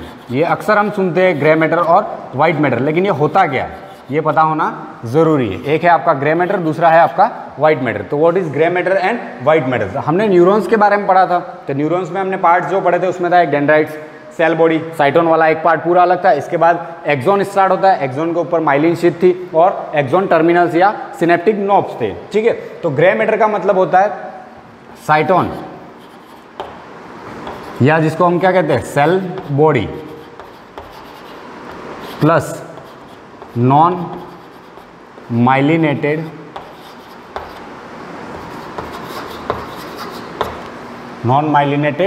Part of axon, non myelinated axon, ठीक है। तो आपका जो ग्रे मैटर होता है उसके अंदर सिर्फ साइटोन या सेल बॉडी होगा और उसके अंदर जो पीछे वाला पार्ट होगा एक्सॉन वाला वो कैसा होगा, नॉन माइलिनेटेड, यानी उसके ऊपर माइलिन शीथ नहीं होगी, तो उसको अपन क्या कहते हैं, ग्रे मैटर कहते हैं, ठीक है। और व्हाइट मैटर का मतलब होता है myelinated axons, only myelinated axons इसके अंदर प्रेजेंट होते हैं, ठीक है। तो हम जब ब्रेन और स्पाइनल कॉर्ड के बारे में पढ़ते हैं तो उसमें डिस्क्राइब किया जाता है कि grey matter present in brain outside और white matter present in inside. तो उसका मतलब क्या होता है ये पता होना चाहिए कि उसमें जो न्यूरॉन्स का होता है ओनली माइलिनेटेड एक्सॉन का पार्ट होता है, उसको अपन क्या कहते हैं, व्हाइट मैटर। और जो माइलिन शीथ होती है वो व्हाइट होने के कारण ही हमको ये कैसा दिखता है, व्हाइट, इसलिए इसका नाम होता है व्हाइट मैटर। और ग्रे मैटर जो होता है उसके अंदर कौन कौन से पार्ट होते हैं, एक तो साइटोन या सेल बॉडी और दूसरा होता है नॉन माइलिनेटेड एक्सॉन पार्ट। तो ये आपको पता होना जरूरी है, what is grey matter and white matter, ठीक है। इसके बाद हम स्टार्ट करते हैं मेनिंजेस के बारे में। What is meninges?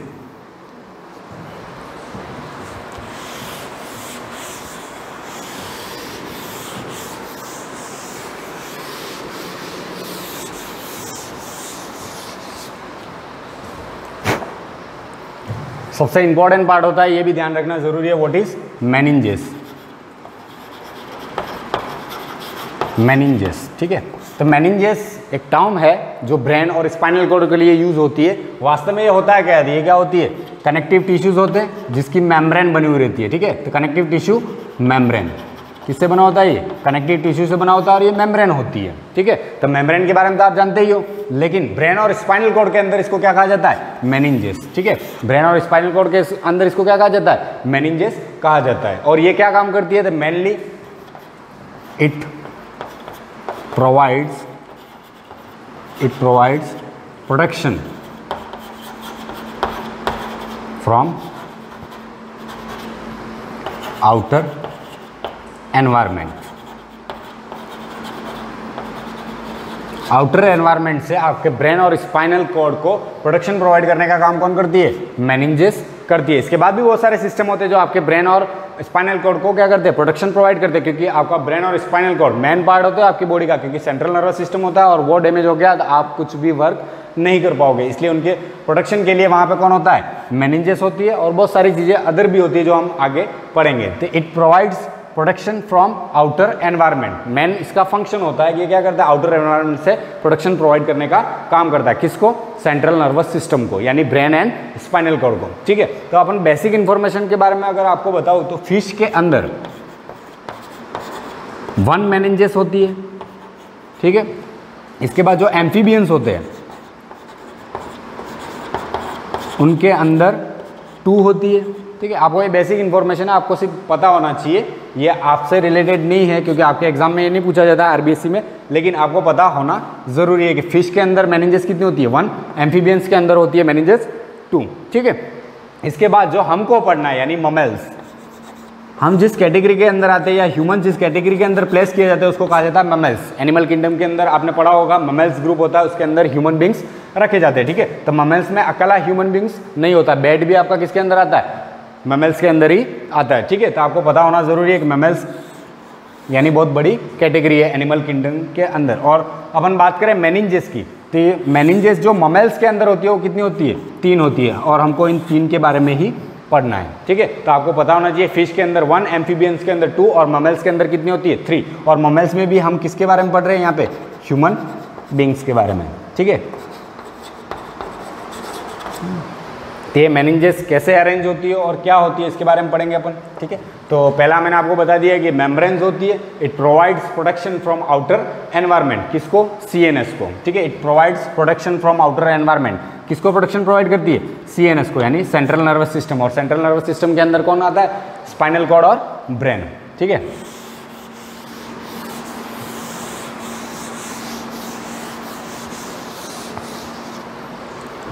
तो जैसा कि मैंने आपको बताया ममेल्स के अंदर कितनी मेनिंजेस होती है? 3। ममेल्स के अंदर मेनिंजेस कितनी होती है? 3, ठीक है। और 3 मेनिंजेस कौन कौन सी होती है? तो आउटर मोस्ट जो मेनिंजेस होती है उसको कहते हैं ड्यूरा मैटर, उसको कहा जाता है ड्यूरा मैटर, ठीक है। इसके बाद मिडिल वन जो होती है उसको कहते हैं अरेक्नोइड मैटर, अरेक्नोइड मैटर, ठीक है। और इनर मोस्ट जो होती है, यानी सबसे लास्ट वाली जो सबसे अंदर होती है, उसको कहते हैं पाया मैटर, उसको क्या कहते हैं? पाया मैटर, ठीक है। तो आपकी जो ड्यूरा मैटर जो होती है वो क्या होती है? आउटर मोस्ट, ठीक है। दूसरी बात, ये फाइबर से बनी होती है, किससे बनी होती है? Collagen fibres, it is a network of collagen fibres, तो फॉर्म्ड फ्रॉम फाइबर्स, या it is made up of fibres. किससे बनी होती है? ये फाइबरस होती है लेयर, आपको ये पता होना चाहिए। और ये कौन सी लेयर है? आउटर मोस्ट लेयर है। इसके बाद सेकंड जो आती है आपकी वो होती है अरेक्नोइड मैटर, ये कौन सी होती है? तो मिडिल लेयर, बीच में होती है ये, ठीक है, मिडिल लेयर। और अरेक्नोइड मैटर जो होता है वो वेब लाइक स्ट्रक्चर होता है इसका, यानी नेट की तरह इसका स्ट्रक्चर बना हुआ होता है, नेट लाइक, ठीक है। और इसके अंदर भी क्या होता है? Collagen fibres. ये किससे बनी होती है? कोलेजन फाइबर से बनी होती है, और नेट लाइक स्ट्रक्चर होने की वजह से इसको क्या कहा जाता है? अरेक्नोइड मैटर, ठीक है। और लास्ट इनर मोस्ट जो लेयर होती है उसको कहते हैं पाया मैटर। तो ये कौन सी लेयर है आपकी? इनर मोस्ट, सबसे अंदर वाली जो लेयर होती है वो कौन सी होती है? पाया मैटर, इनर मोस्ट लेयर होती है। और ये क्या होती है? हाईली वेस्कुलर होती है, हाईली वेस्कुलर। अब ये वेस्कुलर का मतलब क्या होता है ये पता होना भी जरूरी है, ठीक है। हाईली वेस्कुलर का मतलब होता है इसके अंदर क्या होती है? ब्लड वेसल्स, इसके अंदर क्या होती है? ब्लड वेसल्स होती है, इसलिए अपन क्या इसको क्या कहते हैं? Highly vascular. जहाँ भी टर्मिनोलॉजी यूज हो हाईली वेस्कुलर या वेस्कुलर, तो उसका मतलब क्या होता है? उसके अंदर ब्लड वेसल्स प्रेजेंट है, ठीक है। ये इनर मोस्ट होती है, ये हाईली क्या होती है? वेस्कुलर होती है। और ये किससे बनी होती है? स्क्वैमस एपिथेलियम से, ठीक है। आपको सिर्फ नाम ध्यान रखना है, स्क्वैमस एपिथेलिया,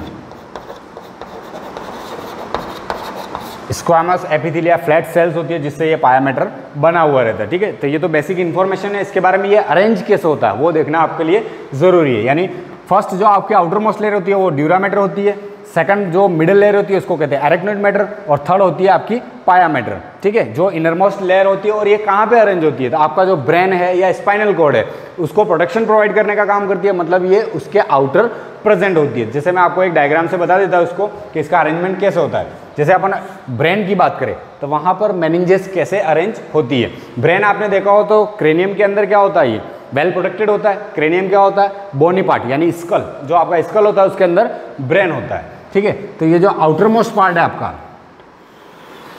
ठीक है, इसको अपन कहेंगे क्रेनियम, बोनी पार्ट आपका। ये क्या है? बोनी पार्ट यानी क्रेनियम, ठीक है, जो स्कल भी कहा जा सकता है, ठीक है, और जिसको अपन ब्रेन बॉक्स भी कहते हैं। इसके बाद जो स्टार्ट होता है इसके जस्ट नीचे होती है आपकी, इसके बाद जस्ट ब्रेन नहीं आता है, इसके बाद आती है आपकी मेनिंजेस, यानी आपका क्रेनियम स्कल आउटर एनवायरनमेंट से आपको प्रोटेक्शन तो प्रोवाइड कर ही रहा है, इसके बाद क्या होगा? आपके मेनिंजेस होगी, ठीक है। तो यहाँ पर जो मेनिंजेस होती है फर्स्ट जो स्टार्टिंग होती है इससे टच में होती है, लेकिन मैं इसको थोड़ा थोड़ा दूर बनाऊंगा ताकि आप डिफ्रेंशिएट कर सकें। कलरफुल चौक नहीं है अपने पास, इसलिए आप इसको इजीली डिफ्रेंशिएट कर सकें। तो मैं आपको बता दूं यहाँ पर जो फर्स्ट लेयर स्टार्ट होगी क्रेनियम और स्कल के बाद, वो कौन सी होगी? आपकी ड्यूरा मैटर। कौन सी? ड्यूरा मैटर, ठीक है। इसके बाद जो लेयर होती है इनके बीच में भी कोई गैप नहीं होता, माइनर सी कैविटी प्रेजेंट होती है इसके अंदर, ठीक है, लेकिन अपन गैप बनाएंगे ताकि आप डिफ्रेंशिएट कर सको, ठीक है। ये जो सेकंड लेयर है उसको कहते हैं एरेक्नोइड यानी मिडल वन, एरेक्नोइड मैटर, ठीक है। और लास्ट जो होती है इसके अंदर इनर मोस्ट लेयर वो होती है आपकी पाया मैटर।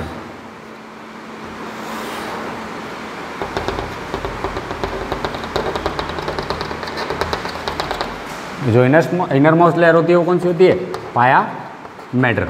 ये इनका ऐसा कुछ अरेंजमेंट होता है जो आपको ध्यान होना जरूरी है। यानी आपका जो हो गया क्रेनियम स्कल, स्पाइनल कॉर्ड में भी ये होती है जो प्रोटेक्शन प्रोवाइड करने का काम करती है, लेकिन मैं आपको एक बेसिक आइडिया दे रहा हूँ कि अरेंज कैसे होती है। तो मेनिंजेस जो होती है सबसे पहले आपका ब्रेन बॉक्स होगा जिसको अपन स्कल भी कहते हैं, बोनी पार्ट है ये कैसा पार्ट है? बोनी, बोन से बना होता है ये, ठीक है।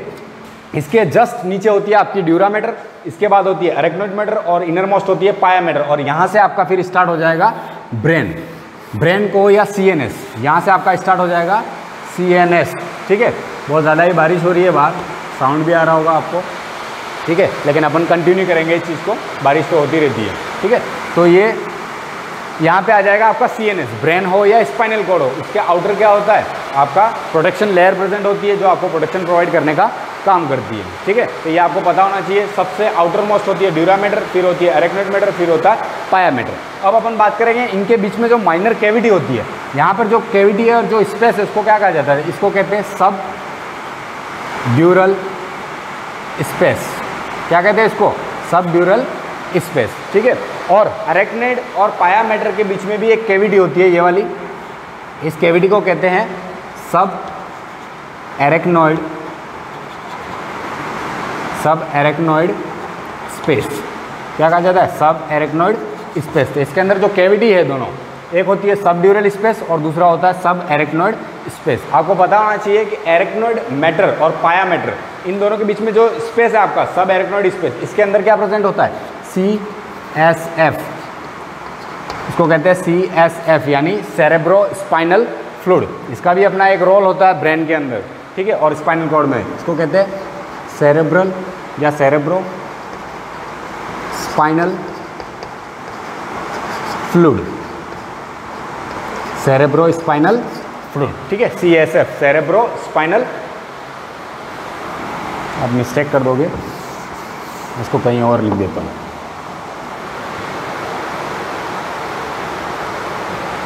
ये आपके कहाँ पे प्रेजेंट होता है? सब एरेक्नोइड स्पेस के अंदर प्रेजेंट होता है आपका CSF,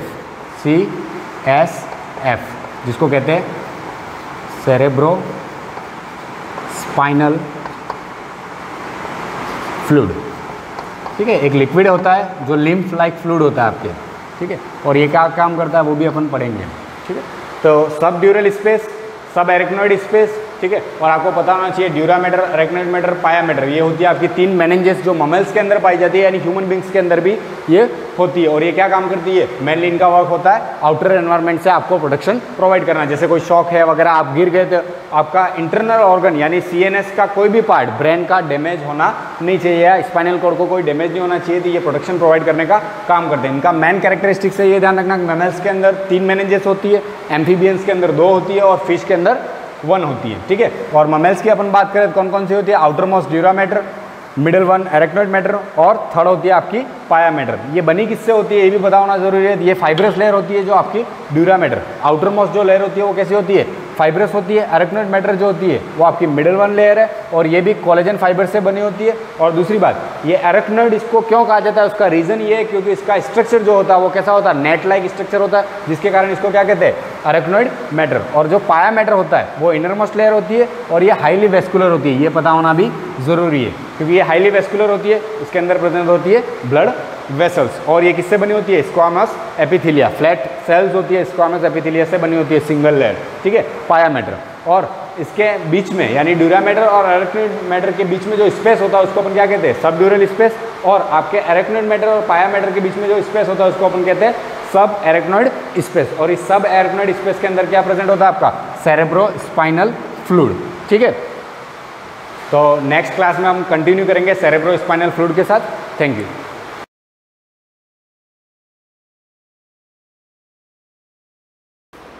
good morning students, welcome to the class. Last class में हमने डिटर्मिनेट आपका जो चैप्टर नंबर 5 चल रहा था उसका पार्ट 5 कंप्लीट कर लिया था। उसके अंदर हमने solution of linear system of linear equation with 2 variable सीखा था। फर्स्ट जो था क्रैमर्स रूल था, क्रैमर्स रूल में ही 2 वेरिएबल का सीख चुके हैं। उसी में अगर सिस्टम आपके पास लीनियर इक्वेशन का जो पूरा सिस्टम है उसके अंदर 3 वेरिएबल्स है x, y एंड z और 3 इक्वेशंस अवेलेबल है, तो उस कंडीशन में क्रैमर्स रूल को अप्लाई करके हम x, y, z की वैल्यू कैसे फाइंड करेंगे ये चीज़ हम देखेंगे। जो आपका सेकंड है क्रैमर्स रूल में ही solution of system of linear equation for 3 variables।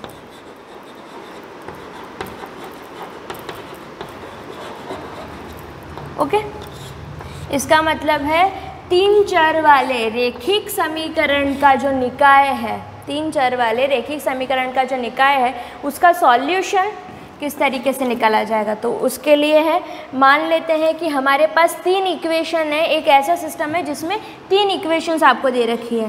Late the system is a1x plus b1y plus c1z that is equal to d1।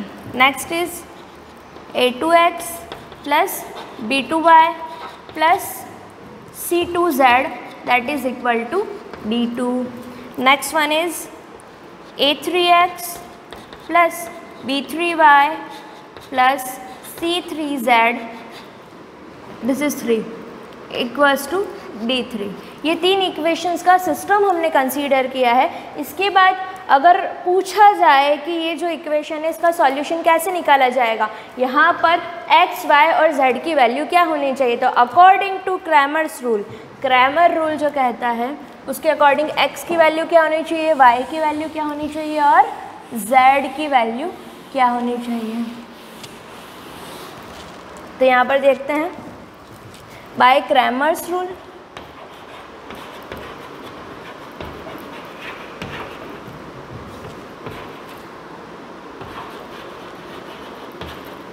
Cramer's rule के according x is equal to, जैसा हमारा 2 variable में रहता था उसी से मिलता जुलता इसमें भी रहेगा। वहाँ पर 2 वेरिएबल्स होते थे इसलिए वहाँ पर हम del1 और del2 की बात करते थे। यहाँ पर 3 वेरिएबल्स है इसलिए हम del1, del2 एंड del3 की बात करेंगे। तो जैसा सीक्वेंस हमारा रहता है हम कहते हैं x, y, तो उसी के अकॉर्डिंग del1 एंड del2, तो x के कॉरस्पॉन्डिंग del1 यूज़ करते हैं, y के कॉरस्पॉन्डिंग del2 यूज़ करते हैं। और जब तीनों वेरिएबल्स आ जाते हैं एक साथ यानी कि 3 वेरिएबल्स वाला, तो उसके लिए x, y, z, तो उनके लिए क्या होना चाहिए del1, del2 एंड del3। तो x की कॉरस्पॉन्डिंग del1 लेते हैं तो इसकी जो वैल्यू होती है हमारी वो रहती है del1 अपॉन del, जो कि हमारा 2 वेरिएबल में भी सेम ही रहता है।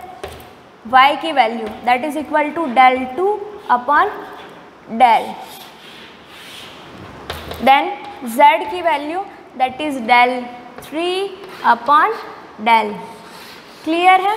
अब यहाँ पर del क्या है, del1 क्या है और del2 एंड del3 क्या है, उस चीज़ को हम यहाँ देखेंगे। तो अब जैसे यहाँ पर इक्वेशन आपकी दे रखी है, मैं इक्वेशंस को इरेज नहीं कर रही हूँ क्योंकि यहीं से हम वैल्यू लेकर के आएंगे del, del1 एंड del2। इन सब से ये तो क्लियर है del है, इसका मतलब ये कोई ना कोई डिटर्मिनेंट है। सबसे पहले लेते हैं हम del। जब सिंपल del कहा जाता है तो उसमें ना तो x आएगा, ना y आएगा, ना z, मतलब ये किसके लिए है, सिंपल जो नंबर्स है। सिंपल नंबर्स कौन से होंगे, जो इक्वल टू में कॉन्स्टेंट्स दे रखे होंगे, बाकी सब तो x, y, z के कॉफिशिएंट्स है। यहाँ पर ये जो कांस्टेंट दे रखा है d1, d2, d3, तो जब del की बात करेंगे, चाहे हम 2 वेरिएबल की बात कर रहे हैं चाहे 3 वेरिएबल की बात कर रहे हैं, उस कंडीशन में जो भी कांस्टेंट आपको दे रखा है उसको अवॉइड करना है। देखना ही नहीं है कि यहाँ पर ये अवेलेबल भी है। उसके अलावा जितना भी कॉफिशिएंट, जितना भी नंबर हमारे पास रहता है उसको हम डिटर्मिनेंट फॉर्म में लिखेंगे। तो del इज इक्वल टू क्या होना चाहिए, जिस सीक्वेंस में यहाँ पर है उसी सीक्वेंस में यहाँ भी रहेगा। del is equal to a1 b1 c1, तो ठीक है जी, a1 b1 c1, a1 b1 c1। Next is a2 b2 c2, a3 b3 and C3। Clear? यहाँ पर D1 D2 D3 को अवॉइड किया, डेल के अंदर कॉन्स्टेंट्स को अवॉइड करना है, इक्वल टू के बाद वाले कॉन्स्टेंट को। नाउ ये आपका standard form of linear equation of 3 variable का है। अब यहाँ पे बारी आती है डेल वन क्या है हमारा, तो चेक करते हैं। अगेन ये भी एक डिटर्मिनेंट होगा। डेल 1 ये हम x के लिए लेके चलते हैं, तो इसमें क्या करना है आपको, जितने भी x के कॉफिशिएंट हैं उन सबको नेगलेक्ट करना है। तो इसको छोड़ करके जितना भी बचा है सारा का सारा इस डिटर्मिनेंट में होना चाहिए। तो जो जिस प्लेस पे इस इक्वेशन में उसी प्लेस में यहाँ भी रहना चाहिए। तो अब यहाँ पे इसको अवॉइड करना है, तो इसका तो प्लेस छोड़ दो कि जब x आ ही नहीं रहा तो उस प्लेस की क्यों बात करें। तो डायरेक्ट बात करते हैं y का कॉफिशिएंट एंड z का कॉफिशिएंट। तो इन सबको इनके प्लेस पे रख देते हैं। ये सेकंड प्लेस पे आ रहा है तो हम सेकंड वाला डिसाइड हो गया, हमारा y के कॉफिशिएंट से आएंगे b1 b2 एंड b3। अब z का प्लेस वही रहेगा, यहाँ पर थर्ड है तो यहाँ पर भी थर्ड ही रहेगा, c1 c2 c3। अब d1 d2 d3 इसकी जगह पर फिलहाल कुछ नहीं है क्योंकि इसको तो अवॉइड कर रहे हैं। तो इसके प्लेस पर क्या बचा हुआ है अभी, d1 d2 d3, तो जगह यही बची है, तो यहाँ पर लिख लेंगे d1 d2 d3। तो ये ध्यान रखना है, डेल के अंदर कांस्टेंट्स जो इक्वल के बाद जो कांस्टेंट नंबर आता है उसको अवॉइड करना है। डेल 1 के अंदर x के कोफिशिएंट को अवॉइड करना है, तो उसका प्लेस खाली ही रखना है, लास्ट में जो नंबर बचेगा वो वहाँ लिख लेंगे, बाकी जो बचते हैं उन सबको एज इट इज़ लिख लेंगे। अब आपके अकॉर्डिंग डेल 2 क्या होना चाहिए, डेल 2 इसमें y को अवॉइड करना है, तो y को छोड़ करके जितना भी बचता है सारा लिख लो, a1 a2 a3 ये आएगा इसमें। अभी y का प्लेस खाली है क्योंकि उसको तो अवॉइड करना है, z का प्लेस तो फिक्स है कि z तो आएगा ही, तो z का कोफिशिएंट क्या है c1 c2 c3। ठीक है, ये प्लेस खाली बचा हुआ है, कौन सा नंबर बचा हुआ है, कांस्टेंट अभी तक नहीं लिखे, तो ये इसकी जगह पर आ जाएगा d1 d2 एंड d3। ये वैल्यू हो गया आपका डेल 2 का। अब क्या बचता है डेल 3, तो जो आपका डेल 3 है उसका वैल्यू क्या आना चाहिए, डेल 3 कॉरेस्पॉन्डिंग टू z से रिलेट करता है, तो इसमें z को अवॉइड करना है, तो x y z को अवॉइड करना है, तो इसका प्लेस खाली रहेगा, थर्ड नंबर इज ब्लैंक। तो इसके बाद अपने को कौन सा x और y का लिखना रहेगा, तो a1 a2 a3 b1 b2 b3 और z का प्लेस खाली है, और कौन सा नंबर बचा हुआ है, constant part t1 d2 d3। सबको क्लियर है, डेल 1 क्या होगा, डेल 2 क्या होगा, डेल 3 क्या होगा। अब ये जो हमारा आंसर होगा यहाँ तक स्टॉप नहीं होगा, इसको पहले सॉल्व करना पड़ेगा डिटर्मिनेंट से। जैसे हम इसको ओपन करते हैं, एक्सपांड करेंगे, एक पर्टिकुलर वैल्यू आएगी 1 2 3 4 5 6, कोई ना कोई नंबर आएगा, दैट इज़ योर आंसर। उस चीज़ को हम इस फॉर्मूला में रखेंगे, तो x is equal to del 1 upon del, values put करेंगे तो x का वैल्यू हो जाएगा, इस तरीके से y और z का वैल्यू भी आ जाएगा। तो ये मेथड हो गया आपका। क्रैमर्स का रूल है 2 वेरिएबल और 3 वेरिएबल के लिए रहेगा। 2 वेरिएबल में सिर्फ ये 2 फार्मूलाज ही आएंगे, 3 वेरिएबल में थर्ड वाला z भी आ जाएगा। ओके, इसके बाद जो मेथड आपका बचता है वो है मैट्रिक्स मेथड। ये तो डिटर्मिनेंट का यूज़ करके हम x y z की वैल्यू फाइंड कर रहे हैं। अब मैट्रिक्स मेथड क्या है, जिससे हम कोई भी सिस्टम दे रखा है उसका सॉल्यूशन निकाल सकें।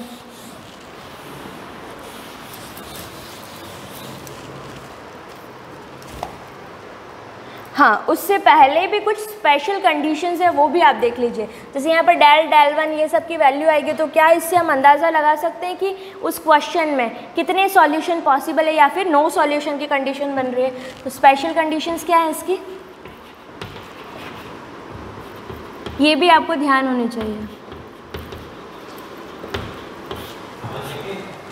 फर्स्ट, इफ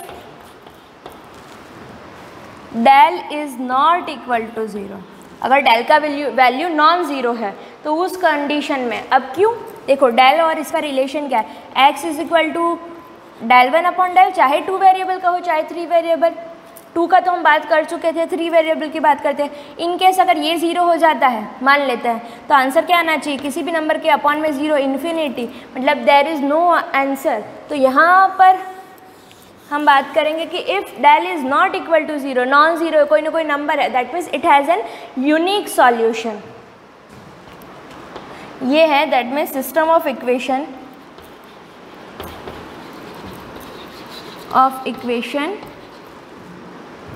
have a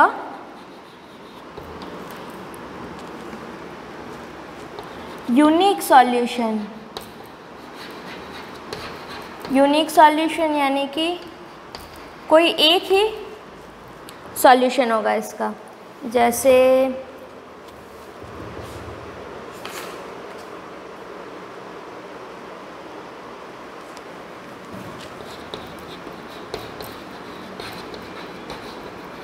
आपका जो हल होगा वो अद्वितीय होगा, साथ ही साथ कंसिस्टेंट भी होगा।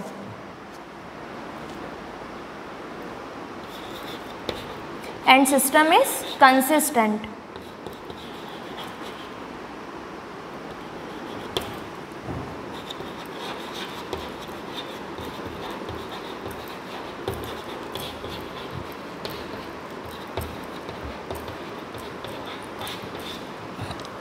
तो आपका जो सिस्टम होगा वो संगत होगा, कंसिस्टेंट होगा।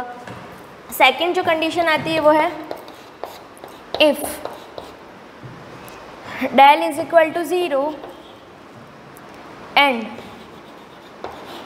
अगर del 0 हो जाता है, साथ ही साथ del 1, del 2 और del 3 ये सब भी 0 हो गए, तो क्या होगा? ऐसा होने पर del 1, del 2, del 3 all are 0। तो इसका मतलब अब यहाँ पर क्या है, del भी 0, del 1, del 2, del 3 भी 0। इसका मतलब ये नहीं कि इसका कोई सॉल्यूशन नहीं होगा, नहीं, ये भी 0, del 1, del 2, del 3 भी 0। इसका मतलब द सिस्टम हैज़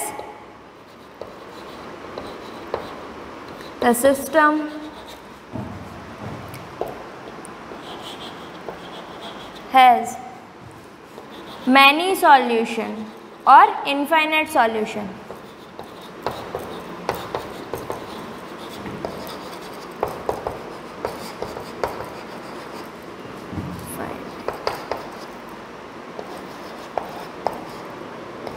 ओके, बहुत सारे सॉल्यूशन होगा। और जब हम इसकी संगत और असंगत की बात करें तो ये संगत हो भी सकता है और नहीं भी हो सकता है, संगत या असंगत में से कुछ भी हो सकता है, यहाँ पर श्योरली हम कह नहीं सकते।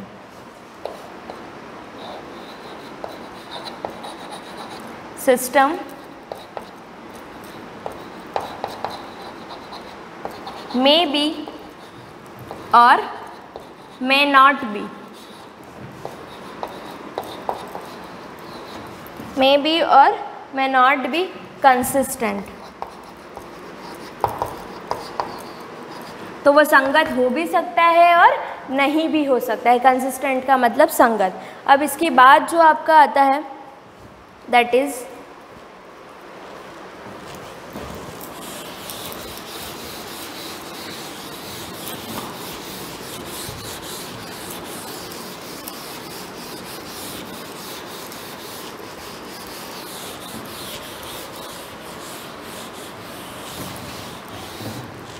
इसके बाद आता है थर्ड जो पॉइंट है,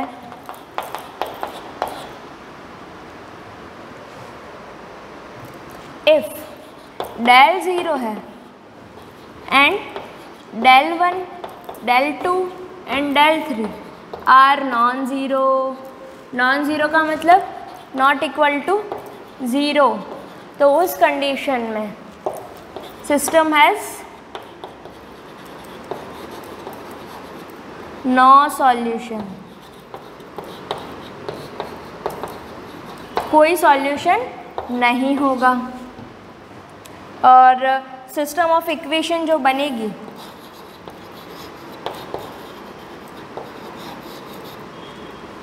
कोई हल नहीं होगा।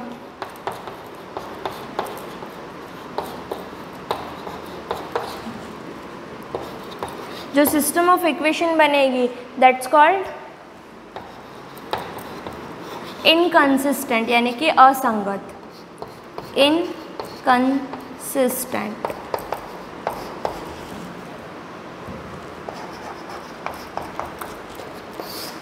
असंगत, ठीक है। अब ये तो हो गए कुछ स्पेशल केसेस जिसके अंदर 3 वेरिएबल्स का जो आपका सिस्टम रहेगा लीनियर इक्वेशन का, उसके अंदर ये कंडीशंस अगर मिलती है तो हम डायरेक्टली कह देंगे कि जैसे del 0 है, बाकी del 1, del 2, del 3 are non zero, तो डायरेक्टली हम कह देंगे it has no solution. Directly देख के ही हम बता सकते हैं। इसी तरीके से अब नेक्स्ट में हम पढ़ेंगे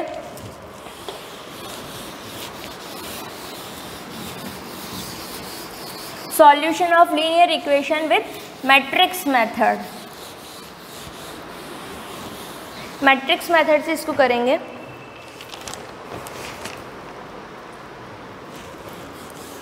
फर्स्ट था क्रैमर्स रूल, अब सेकंड आता है matrix method. Solving a system of solving a system of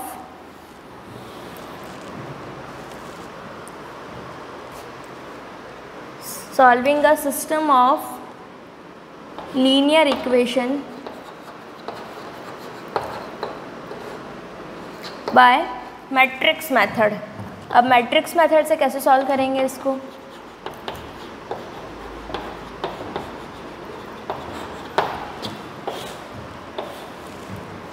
आव्यूह विधि से रेखिक समीकरण का हल करना। Okay, late the system is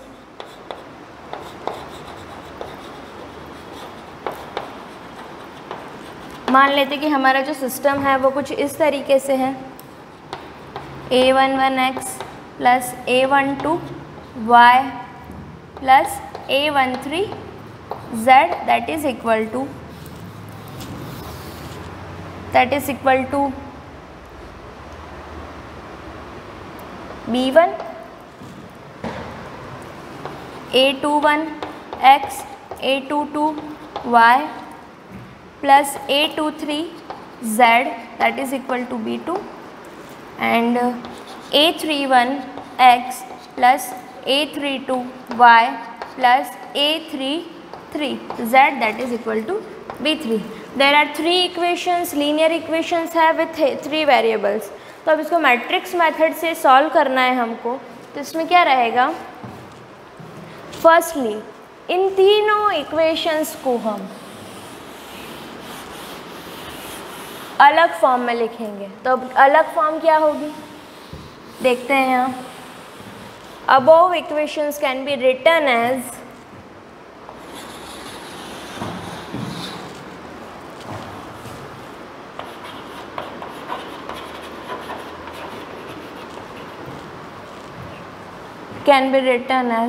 किस तरीके से लिखा जा सकता है इनको, एज। अब देखो यहाँ पर जैसे मैट्रिक्स में रहता है हमारा, अगर हम कोएफिशिएंट्स को अलग कर दें, वेरिएबल्स को अलग कर दें, तो मैं इसको इस तरीके से लिख रही हूँ। देखो a11 a12 a13, तो ये इट्स लाइक एन मैट्रिक्स। उसी तरीके से कोएफिशिएंट, तो मैंने इसको मैट्रिक्स फॉर्म में लिखा, a11 a12 a13 a21 a22 a23 a31 a32 a33। Okay, इसके बाद मैंने लिया only variables x y z। अब वेरिएबल्स मैंने किस तरीके से लिया, उनको मल्टीप्लाई में लिया, x y z that is equal to आया b1 b2 b3 b1 b2 b3। Clear. यहाँ से मैंने कैसे लिखा, कोएफिशिएंट्स को पहले मैट्रिक्स फॉर्म में लिख लिया, फिर उसके बाद में एक्स वाई जेड जो आ रहा था उसको हमने हॉरिजेंटली जो था उसको वर्टिकली कर दिया। ऐसे आ रहा है एक्स वाई जेड, पर हमने उसको ऐसे ले लिया, स्ट्रेट लाइक एन परपेंडिकुलर। तो अब रीज़न क्या, अब इस चीज़ को ये लिखा जा सकता है। अब मैंने तो लिख लिया, बट आपको चेक करने की ज़रूरत है कि ये सही भी लिखा है या नहीं। तो चेक करना चाहते तो देख लो, यहाँ पर जब भी मैट्रिसेस मल्टीप्लाई होती तो क्या होता है, each row multiply with the each column, row multiply with the column. First row जो है वो फर्स्ट कॉलम से मल्टीप्लाई होगा, तो क्या आना चाहिए a11x plus a12y plus a13z, यही चीज़ थी। सिमिलरली इसमें भी हो जाएगा a21x plus a22y plus a23z, इसीलिए इस चीज़ को ये चीज़ लिखी जा सकती है। b1 b2 b3 इसको भी ऐसे लिख सकते हैं, क्योंकि दो मैट्रिसेस जब इक्वल होती है तो कॉरस्पॉन्डिंग जो एलिमेंट्स होते हैं वो भी इक्वल होते हैं, तो उस चीज़ को ऐसे लिखा जा सकता है। क्लियर है सबको। तो जब भी इक्वेशन आपके सामने आएगी सबसे पहला काम रहेगा उसको इस फॉर्म में लिखना। जितने भी कोएफिशिएंट्स नज़र आ रहे हैं उसको जिस सीक्वेंस में लिखा हुआ है एक्स वाई जेड का सीक्वेंस, एक्स वाई जेड पहले स्टैंडर्ड फॉर्म में कन्वर्ट करो, देन कोएफिशिएंट्स को मैट्रिक्स फॉर्म में लिखो, a11 a12 a13 इसी सीक्वेंस में नोट करो, देन एक्स वाई जेड को परपेंडिकुलरली लो और इसी फॉर्म में परपेंडिकुलरली ही v1 v2 v3 ले लेंगे इक्वल टू में। तो ये आपका हो जाएगा matrix form of linear equation. तो इस पूरे को हमने मैट्रिक्स फॉर्म में लिख लिया। अब क्या करेंगे, इसको सॉल्व करेंगे, इसका यूज़ करके हम x, y, z की वैल्यू लेके आएंगे। तो अब यहाँ पर आगे क्या करेंगे, अब इस चीज़ को हम क्या लिखेंगे, देखो ये जो पूरा लिखा ना A11 A12, अब इसको शॉर्ट फॉर्म में लिखेंगे। इस पूरे को मैंने लिखा A, ये पूरा का पूरा मैट्रिक्स है, इसकी जगह मैंने A लिखा। अब ये जो x, y, z है जिसके अंदर वेरिएबल पार्ट है उसको मैंने लिख दिया capital X, this is small x and this is capital X, and last वाला जो है दैट इज अ कांस्टेंट, इसको मैंने लिख लिया कैपिटल B। क्लियर है? इसको शॉर्ट फॉर्म में मैंने लिखा है। A जो है आपके कोफिशिएंट्स की मैट्रिक्स है, X जो है आपके वेरिएबल्स की मैट्रिक्स है, और B जो है आपका जो कांस्टेंट का मैट्रिक्स है वो है, ये है आपका कोफिशिएंट मैट्रिक्स।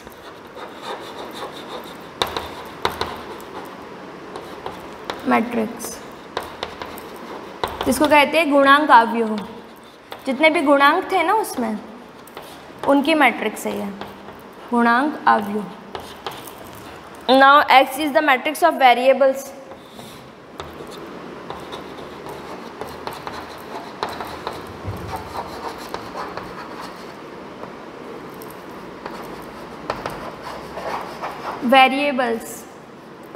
वेरिएबल्स की मैट्रिक्स है, यानी चरों का अवयव।